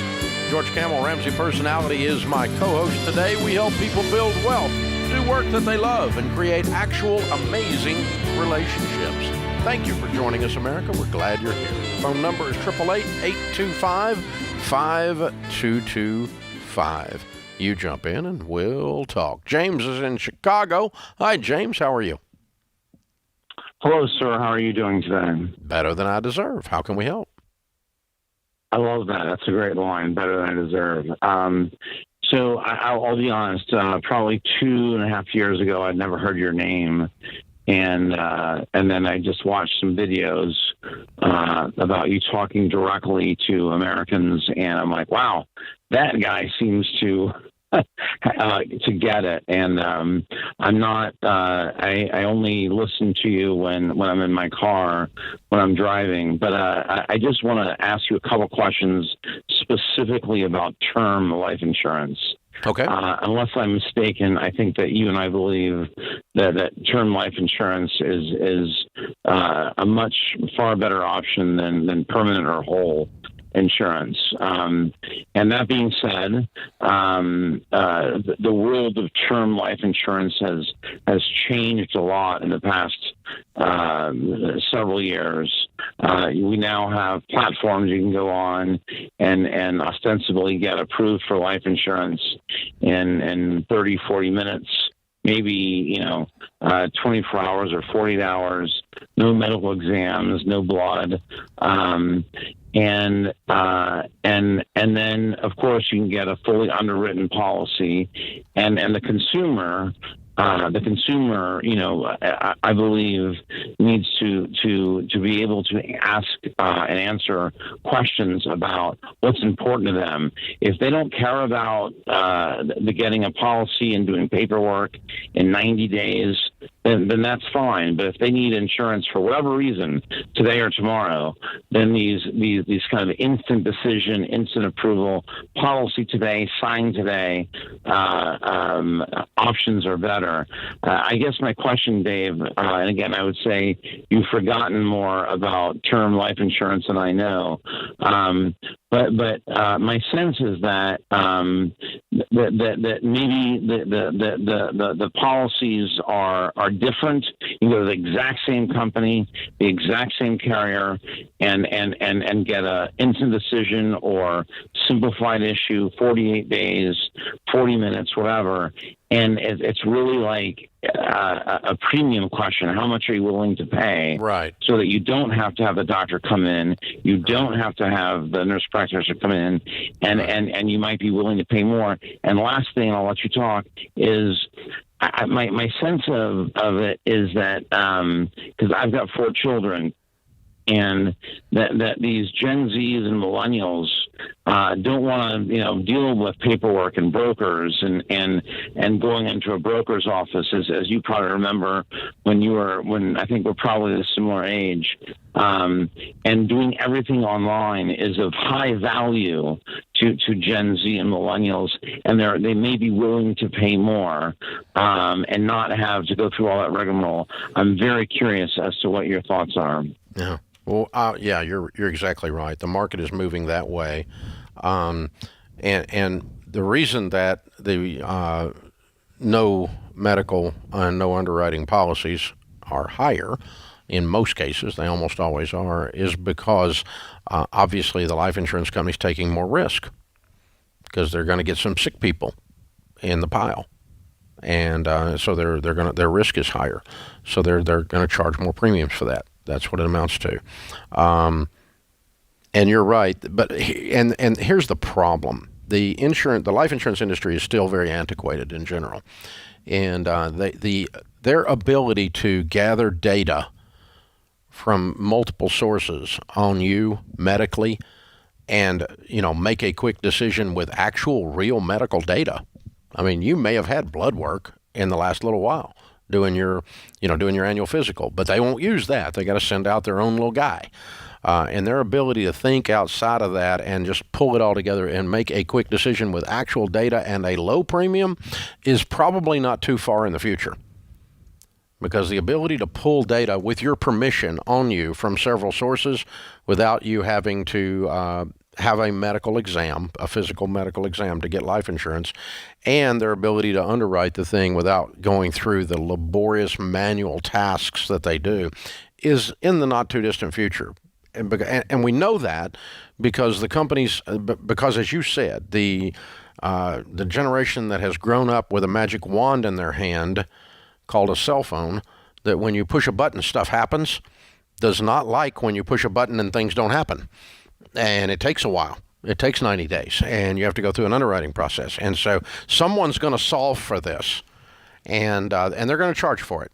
But it's going to be the person who gets a lot of business. And so we're in talks with many different life insurance carriers through Xander, having a lot of different discussions about these exact things right now, because we've seen the writing on the wall for some time on this, and we're trying our best to convince them that the first one to this party is going to really have a good time. Yeah. And so in the meantime, though, you do have the more instant issues, like he's talking about, the people who will instantly issue it at a higher premium. Would I do that? No. That's playing short ball. Yeah. That's just being impatient and paying too much. I recently went through this experience to re-up my life insurance through Xander, and it was interesting to play around with the quotes, and I just did it here for fun. And up to about $1 million of coverage, there are a lot of touchless experience, no medical exam required at very competitive rates. So I will say they've come a long way, and so it's worth going to our website and click on Xander and go for yourself and check out the quotes. And some of them are going to be very reasonable with no medical exam if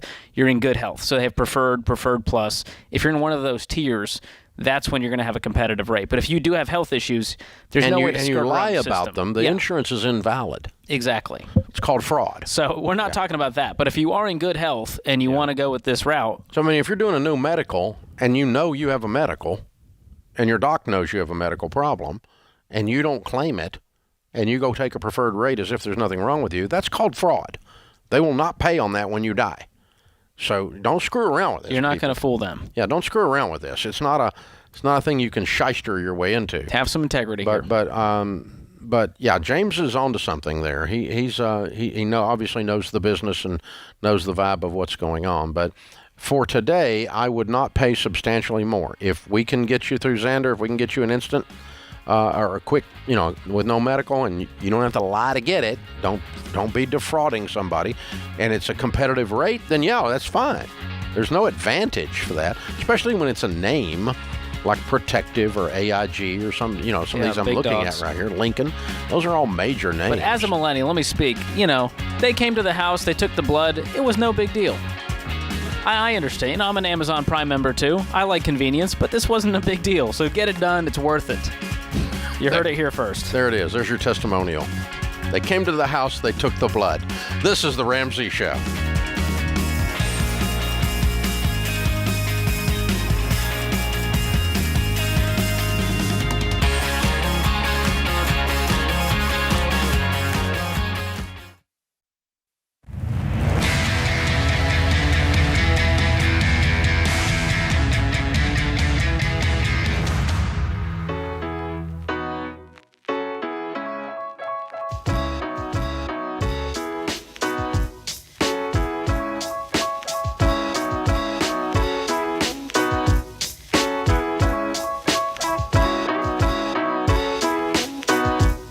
George Camel, Ramsey Personality, is my co-host today. We're so happy you're with us. Thanks for being here.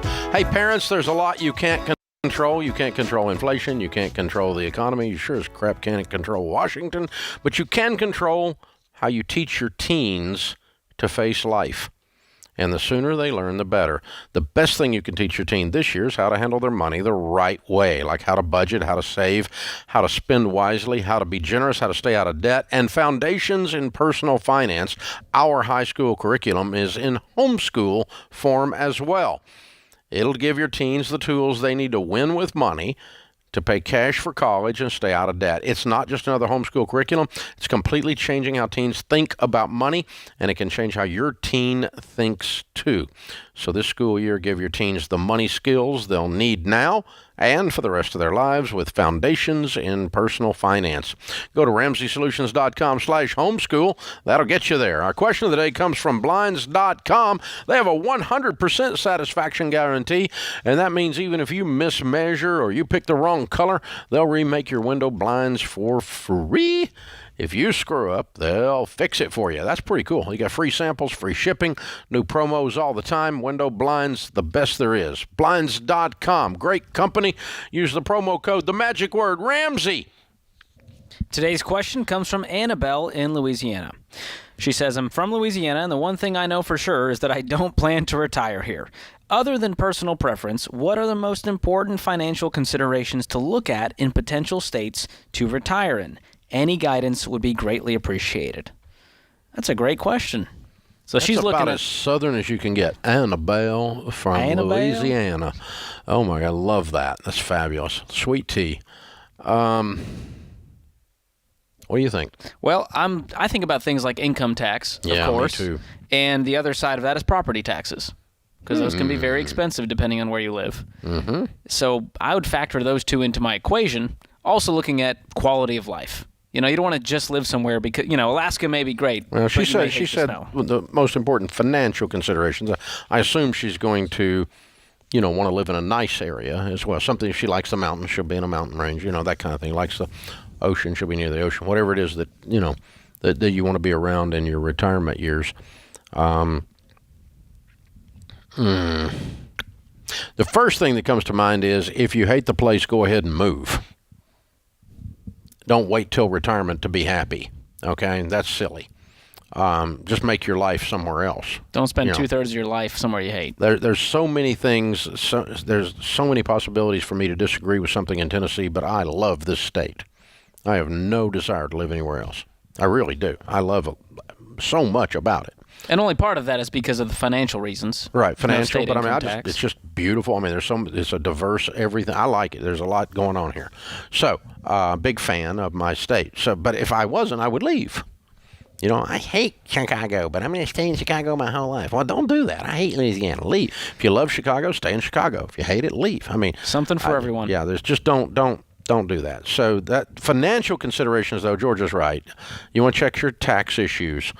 There are some states that just make it unpleasant to live there by the time they tax your butt off. But do you want to name one, Dave? I know what you're thinking. Connecticut. I'm a mind reader. Connecticut. California. Yeah, I can think of a few.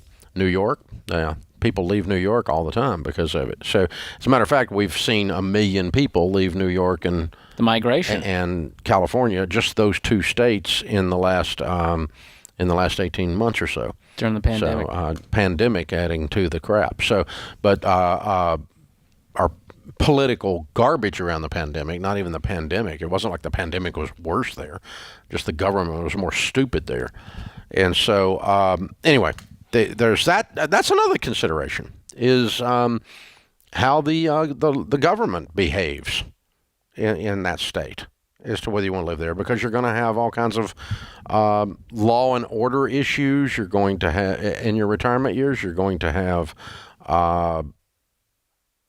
issues of personal freedoms, like medical freedoms and those kinds of things. I would consider all of that where I'm going to live, too, period, but retirement for sure.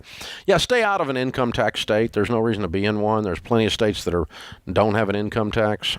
Florida, Texas, Tennessee are three of the big ones that people have been moving to lately. They also have been Alabama, Mississippi even, and so lots of these states have benefited from the migration that's occurred, but it's all been tax-based. So look at the income tax. I'd look at inheritance tax, probate tax. If you're going to die and leave a will during that time, I mean, how much are they going to tax the size of your estate if you've built up an estate to retire in? Sales tax is an issue. It's not as big an issue, but it is a few places it's a little crazy. And the interesting thing is that retirement you tend to spend less. So that sales tax is not as punitive as income tax. So you do want to look at that. You do look at cost of living, cost of housing. That's a financial consideration. So, the most expensive real estate probably in the United States today is probably still Silicon Valley and Manhattan. In terms of, and it's very difficult to want to retire in one of those two areas. Very few people would consider that a retirement community. But it's cost of real estate that's driving that. Super, super expensive. And certainly other areas that are high too and are making themselves untenable. But yeah, I'm going to look at all of that. And then, as a ratio against how much you have. But I know, guys, I know 3 people before COVID, before the Great Migration, that are billionaires, all 3 of them, and all 3 of them paid cash for their home, multi-million-dollar homes.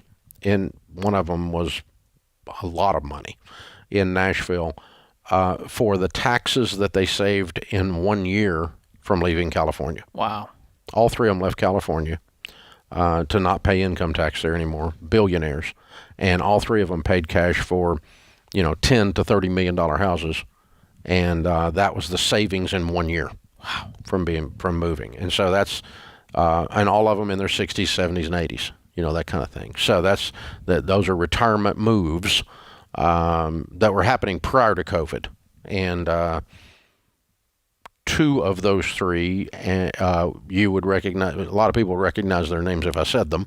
And one of them bought a very recognizable house. If I said the person's house that they bought, it would, a country music house, in other words. And so that kind of stuff. So that's the kind of thing that you're looking at, and that's the economics effects and taxation. Is sometimes people think that you can tax people, and we're just going to tax you. No, because they leave. They're not going to be there to get taxed. And the people that leave are the ones that pay the taxes that you thought you were going to get when you passed that law.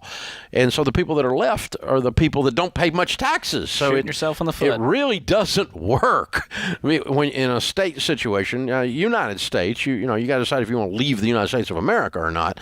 If you don't like that tax, that's different. That's expatriating, right? But to decide to not live in New York or California is a fairly easy decision. I had an email from a mutual friend this morning that was saying, he said, I'm gone. I'm done. I'm like, well, I Time to migrate. Understand. So, yeah, that's what you're looking for. That's what's driven this, by the way. It is politics. It is policy. It is a way of looking at things. But when you run a pro forma, if you're a politician and you think, oh, we can just raise taxes on the rich, you make the assumption the rich are going to stay. And we've seen that with businesses, too. And it doesn't work that way. The businesses pick up and leave. The rich get Which up and drives leave. the economy. And it's the people you thought we're going to tax the rich. They don't stay. They move. Elon said, peace out. I'm going to Texas. Yeah. Yeah, a bunch of other people did. Yeah, exactly what he said. And I guess, that's it. So that's what you do when you're retiring. It's the exact same thing, Annabelle. You're just looking at those kinds of things. And we got room in Tennessee, Annabelle, if you're interested. Yeah, but I wouldn't wait until I retire to be happy or to love the place I live. It's good life advice. This is The Ramsey Show.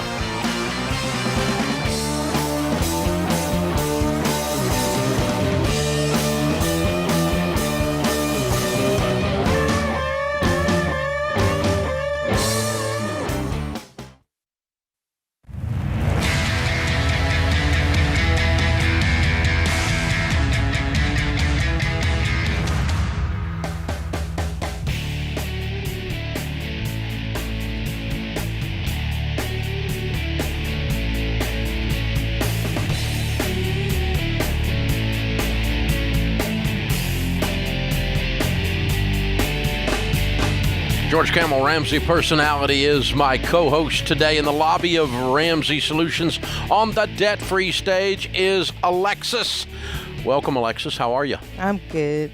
Cool. So what's your shirt say? We're trying to read it from in here and couldn't see it. It says melanated, educated, and debt-free. Melanated? Yes, the hue of my skin. Oh, wow. I like it. Melanated, educated, and debt-free. Good. I'm in. Good for you. Well done. How much did you pay off? I paid off $43,000 in 22 months. Good for you. Where do you live? I live in Dallas. Cool. And what's your range of income during that 22 months? Started at 51.5, got up to 79 with all of the jobs, back at about 74. I'm still working like 2.5 jobs right now. Wow. Wow. Look at you. You get it. So what was your best side hustle? The one that made the most money? Probably the Uber Eats and the DoorDash. Under that was tutoring, so I did tutor. Oh, wow. Fun. What are you tutoring? I tutor English language arts. I was a special education teacher for about 5 years, still working education, and was a great way to put my skills to use. Cool, cool. What do you do now? What's your main job? I'm a student disability services director at a university in Texas. Cool. Which university? Texas A&M Commerce. Go Lions. Oh, I like it. Good for you. Good stuff. Fun, fun, fun. So what kind of debt was the $43,000? Medical debt. I had a car loan. I had student loans. I had loans for loans. Basically every loan. Your loans had loans. My loans had a loan. A bed. I had a bed. Yes, anything you that you borrowed could on finance. a bed. A cell phone. Oh, everything. Man, you were just normal. Yes, I was. And unfortunately, normal sucks. So, how old are you? I am 31. Okay, and so you woke up 22 months ago in your 20s, 29 years old. And you said, this didn't work. How'd you get connected to the Ramsey way? What happened? Tell me your story. Actually, I had a friend who posted a screenshot from the Instagram page, and it was a lady. She was holding a sign, and she was standing in the ER, and she had her number on it. Her number was 6 figures, and I didn't know my number, but I knew that it wasn't 6 figures, and I thought, man, I can do this. So I went to the page. I followed, started listening to the podcast, bought the book, and I was in from jump. I went in. Wow. So the book being Total Money Makeover. Yes, the Total Money Makeover. And then this podcast you plugged into, and that's how you did it. Yes. Wow. You never know about an Instagram post. I know. So you by number, you mean you saw the amount of debt she had paid off? Yes. And she you went, paid off I don't a lot even know of how much debt I'm in. I got to look into this. And then you got sickened after you saw the number? Is that what happened? Yes. Well, I had, instances where I had more month than money. I was a teacher, so I'm a type A person. I like organization, things to be in its place, but I wasn't like that with my money. Like, my money was a mess, and I felt like I was working too hard, but I didn't have anything to show for it. I grew up on payday loans, housing insecurity, so I really never saw these things. So I had already been getting tired. I tried to budget with an Excel spreadsheet. I suck at Excel. So, I learned about the app, which was so easy for me Every to dollar? use. Yes, Awesome. every dollar. And I was just ready. I just went in. Way to go. Way to go. You killed it. How does it feel? It feels good. Like, just to even come out here and to have the money to do all of this, like, that would have not happened 22 months ago. It probably would have been on a credit card.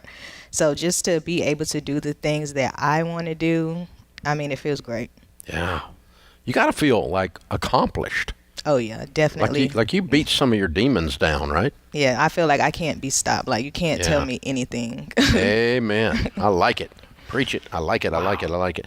So did you grow up in a household that was you said housing insecurity. Yes. So there's financial issues there when you were growing up. Yes, I had a single mother, and it was two of us, and she had a hard time just keeping things in place. Not that she didn't want to, but she didn't have the resources. Yeah, it's tough. Mm-hmm. It's tough. But so that's kind of ringing in the back of your head, and you're running like your hair's on fire away from that. Yes. That gives you some intensity, right? Definitely. Yeah. Good for you. So proud of you. Did you have cheerleaders? Were family proud of you for doing this? I mean, you changed everything. Yeah, I had a lot of friends and coworkers. This was kind of like a lonely journey. I stopped telling people just at one point because you do get the crazy looks. But I did have, like, my mom, my friends, different coworkers, my church friends who definitely just encouraged me, prayed for me throughout the way, took me out to lunch. Did the things that I couldn't do for myself. Yeah. So next time the crazy look people are around, just make sure you wear that T-shirt. That's like, nah. And they're gonna be like, "Wait, you did what now? How'd you do that?" I said, "What? I'm listening." Debt-free. Yes. I like it. I like it. I like it. Good for you. All right. What do you tell people the key to getting out of debt is? The budget. So the cash envelopes I still have. That's like my second Bible. The budget is key, and changing your mindset. So I really had to change my mindset that I can make more money. More money is out there, but I have to go and get it. I remember my church praying to be debt free, but I didn't see that for myself, or I thought that if it happened that God would just give it to me, and no, like, you have to work for it. So that would be my two takeaways. Turns out if you want corn, you got to plant some. Exactly. Yeah.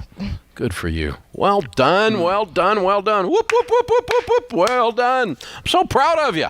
Thanks. Good work. Very, very good work. Completely changed everything in her life. 31-year-old right there. Reminds me of the quote from you, Dave. Pray like it all depends on God. Work like it all depends on you. And you did a good bit of both there. And there's an interesting relationship between the two. Yeah. It's awesome. Very, very good. All right, Alexis, we got a copy of Baby Steps Millionaires for you. That's the next chapter in your story for sure. And how ordinary people build extraordinary wealth, how you can too. Financial Peace University, sounds like you haven't done that yet, so maybe you need to do that. We got a 1-year membership, and George and Rachel, Dr. John Deloney are also featured on the videos with me this time. They just came out new ones, and the best we've ever done. Total Money Makeover, you can give that to one of those people giving you the side eye, and maybe they'll help you get going like it helped you get going back then. So we'll give you an extra copy of it to give away. So great job. Well done, kiddo. All right, Alexis from Dallas, Texas, $43,000 paid off in 22 months, making 51 to 79 to 74.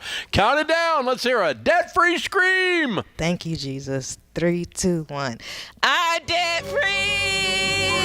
Yeah.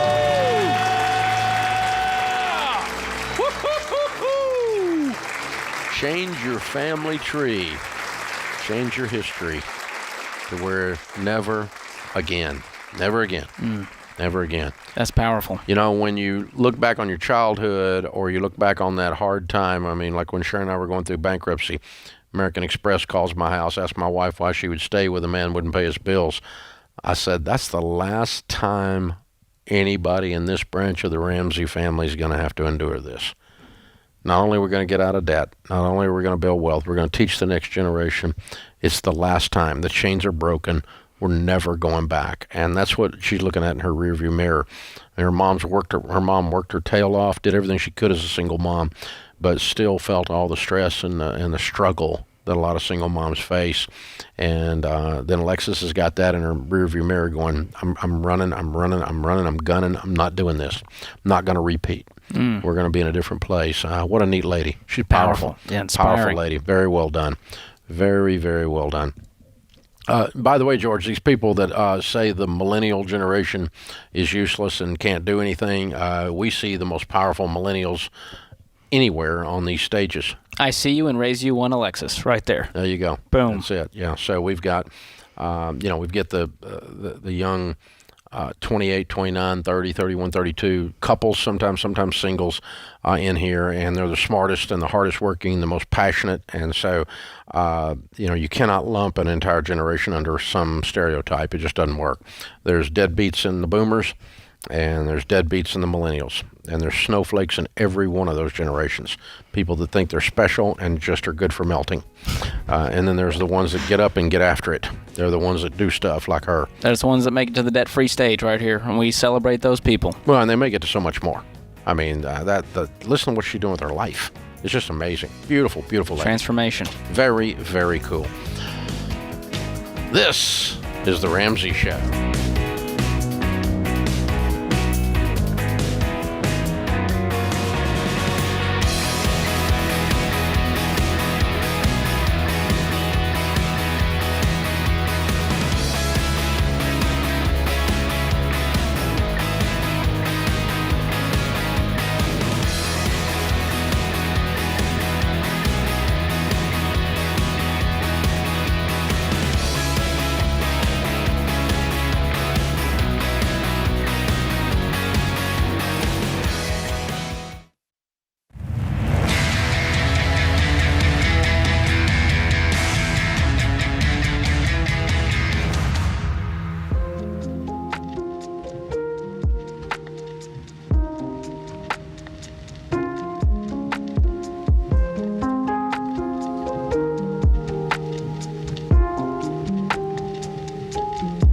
Our scripture of the day, Matthew 6:1, beware of practicing your righteousness before other people in order to be seen by them, for then you will have no reward from your Father who is in heaven.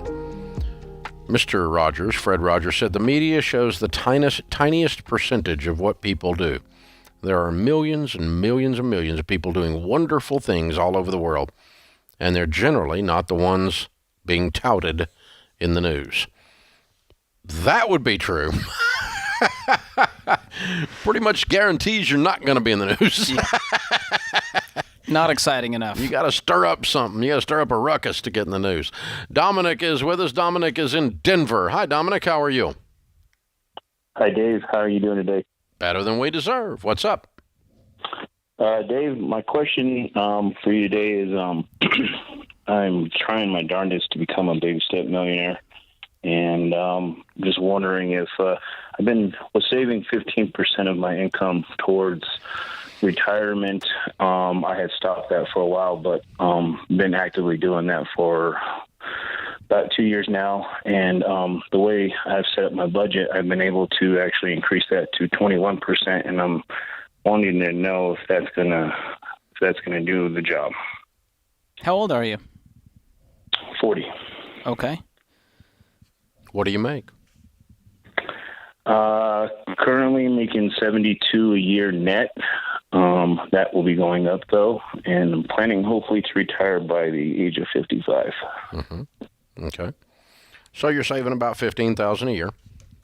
Yes, but you cranked that up. Do you have a home? I'm on baby step 7, sir. Oh, good. Awesome. Okay. Yeah, I would max out all your retirement then. Good for you. What's the house worth? About between 6 and 625. Okay. Well, if you save, excellent. If you save $20,000, $30,000 a year, in 10 years, that's $300,000. That'll be over $1 million alone. So, I mean, have you run the calculations out on this? Invested in mutual funds? What it's going to turn into? Yes, I work. Well, yes, I have paired with one of your SmartVestor Pros. I have started a Roth through them, which I can only contribute $6,000 towards per year. Correct. I also have an individual account that I have set up with them as well, and through my employer, because I work for a municipality as a first responder, I can save up to, I believe, 20 grand through my Roth IRA through the city. Yeah, your Roth 401k. Yeah. Right. Yeah. That's so I'm not maxing out through the city retirement, but I am. That's the only where I can increase more or less my contribution. Well, if you put 20 in a 401k Roth and you put 8 or 6 in a 401 in a Roth IRA, and then you have some side accounts with your SmartVestor Pro that you're investing $30,000 a year. You're going to have substantial money. Have you projected, what that's going to turn into? $2,500 a month. How quick that turns into $1 million? It's pretty dadgum quick. Okay. I'm sorry. I'm a little, I guess, ever since, my dad died a while back, and I was more or less put in a very comfortable place. And I think that's when I got more gazelle intense. And, I have really tried to bear down the hatch and bust my butt to make sure that some generational wealth is left there for my daughter, when the good Lord decides to take me. So, amen. I'm sorry for your loss. What happened to him? Cancer, sir. How long ago? 2014. So, did you serve in the military? No, sir. 21 years right now, as of now, in the fire service. Okay. All right. Good for you. Well done. Okay. Well, you're on track. I think if you sit with your SmartVestor Pro and you run some projections out, if the market average is 10%, 12%, which it has somewhere in there, you're gonna, at $2,500 a month, on top of a $600,000 paid for house, on top of what you've already put in, you're gonna, in those tools that we were talking about, you're going to get there. Yeah, and in the Baby Steps Millionaires book, he's right on track. He fits the demo perfectly at his age to be hitting millionaire status, and it's a great milestone. I also want to remind him to enjoy his life and live it and go on a vacation and have fun and, take your daughter and do all that kind of stuff too. Yeah, in the midst of it. We're not just saving money. We're not just savings machines. We're just being intentional and planning and thinking it through. But it's going to be a lot of money. You're going to have a lot of money. You don't need to worry about it. Ryan is with us. Ryan is in North Dakota, Fargo to be precise. Hey, Ryan, what's up? Hey, guys. Thanks for having me here. We've been on the plan for years. We've listened for a long time, and I know most of your positions, but this one I'm truly curious about. So we're talking about moving up in-house during steps 4, 5, and 6. So we're 2 to 3 years away from paying off the home. We can see 7 down the road a little bit, but it is a starter home. And we have 5 people and 2 large dogs, and we're kind of stomping on each other a little bit. So it's not so much the upgrades, it's the space. And I guess the question is, is it worth pushing step 7 further down the road when we're so close to it and getting into the home that we want, versus just kind of staying where we're at? Maybe 5 to 6 years down the road, we could pay cash for something we like. So just curious your thoughts there. So you could, if you moved, you could pay it off in 5 to 6 years instead of 3 years. No, we'd be looking, at probably doubling what we want to do as far as I'm sorry. doubling You the said value you of the could pay home. off your current home in 3 years, and you said if you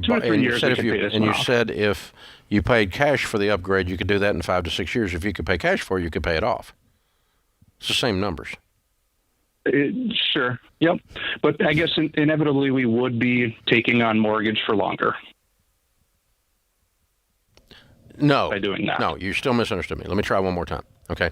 If you can sit there for 5 or 6 years and pay cash for the upgrade, during that time, your current residence will be paid off, correct? Yep. And during that time, you would pay cash. And so in 5 to 6 years, you would be in the dream house with cash. If you can do that with cash, you can do that and pay off the exact same amount in a mortgage during that time. It's just going onto a mortgage instead of into a savings account. Sure. Okay, so if it takes you 2 years to pay off the house where you are, and it takes you 6 years to pay off the house you move into that you love, then the difference we're discussing is pushing it out 4 years. Yep, I follow. Okay. Yeah, that sounds reasonable. So how much equity do you have in your current house?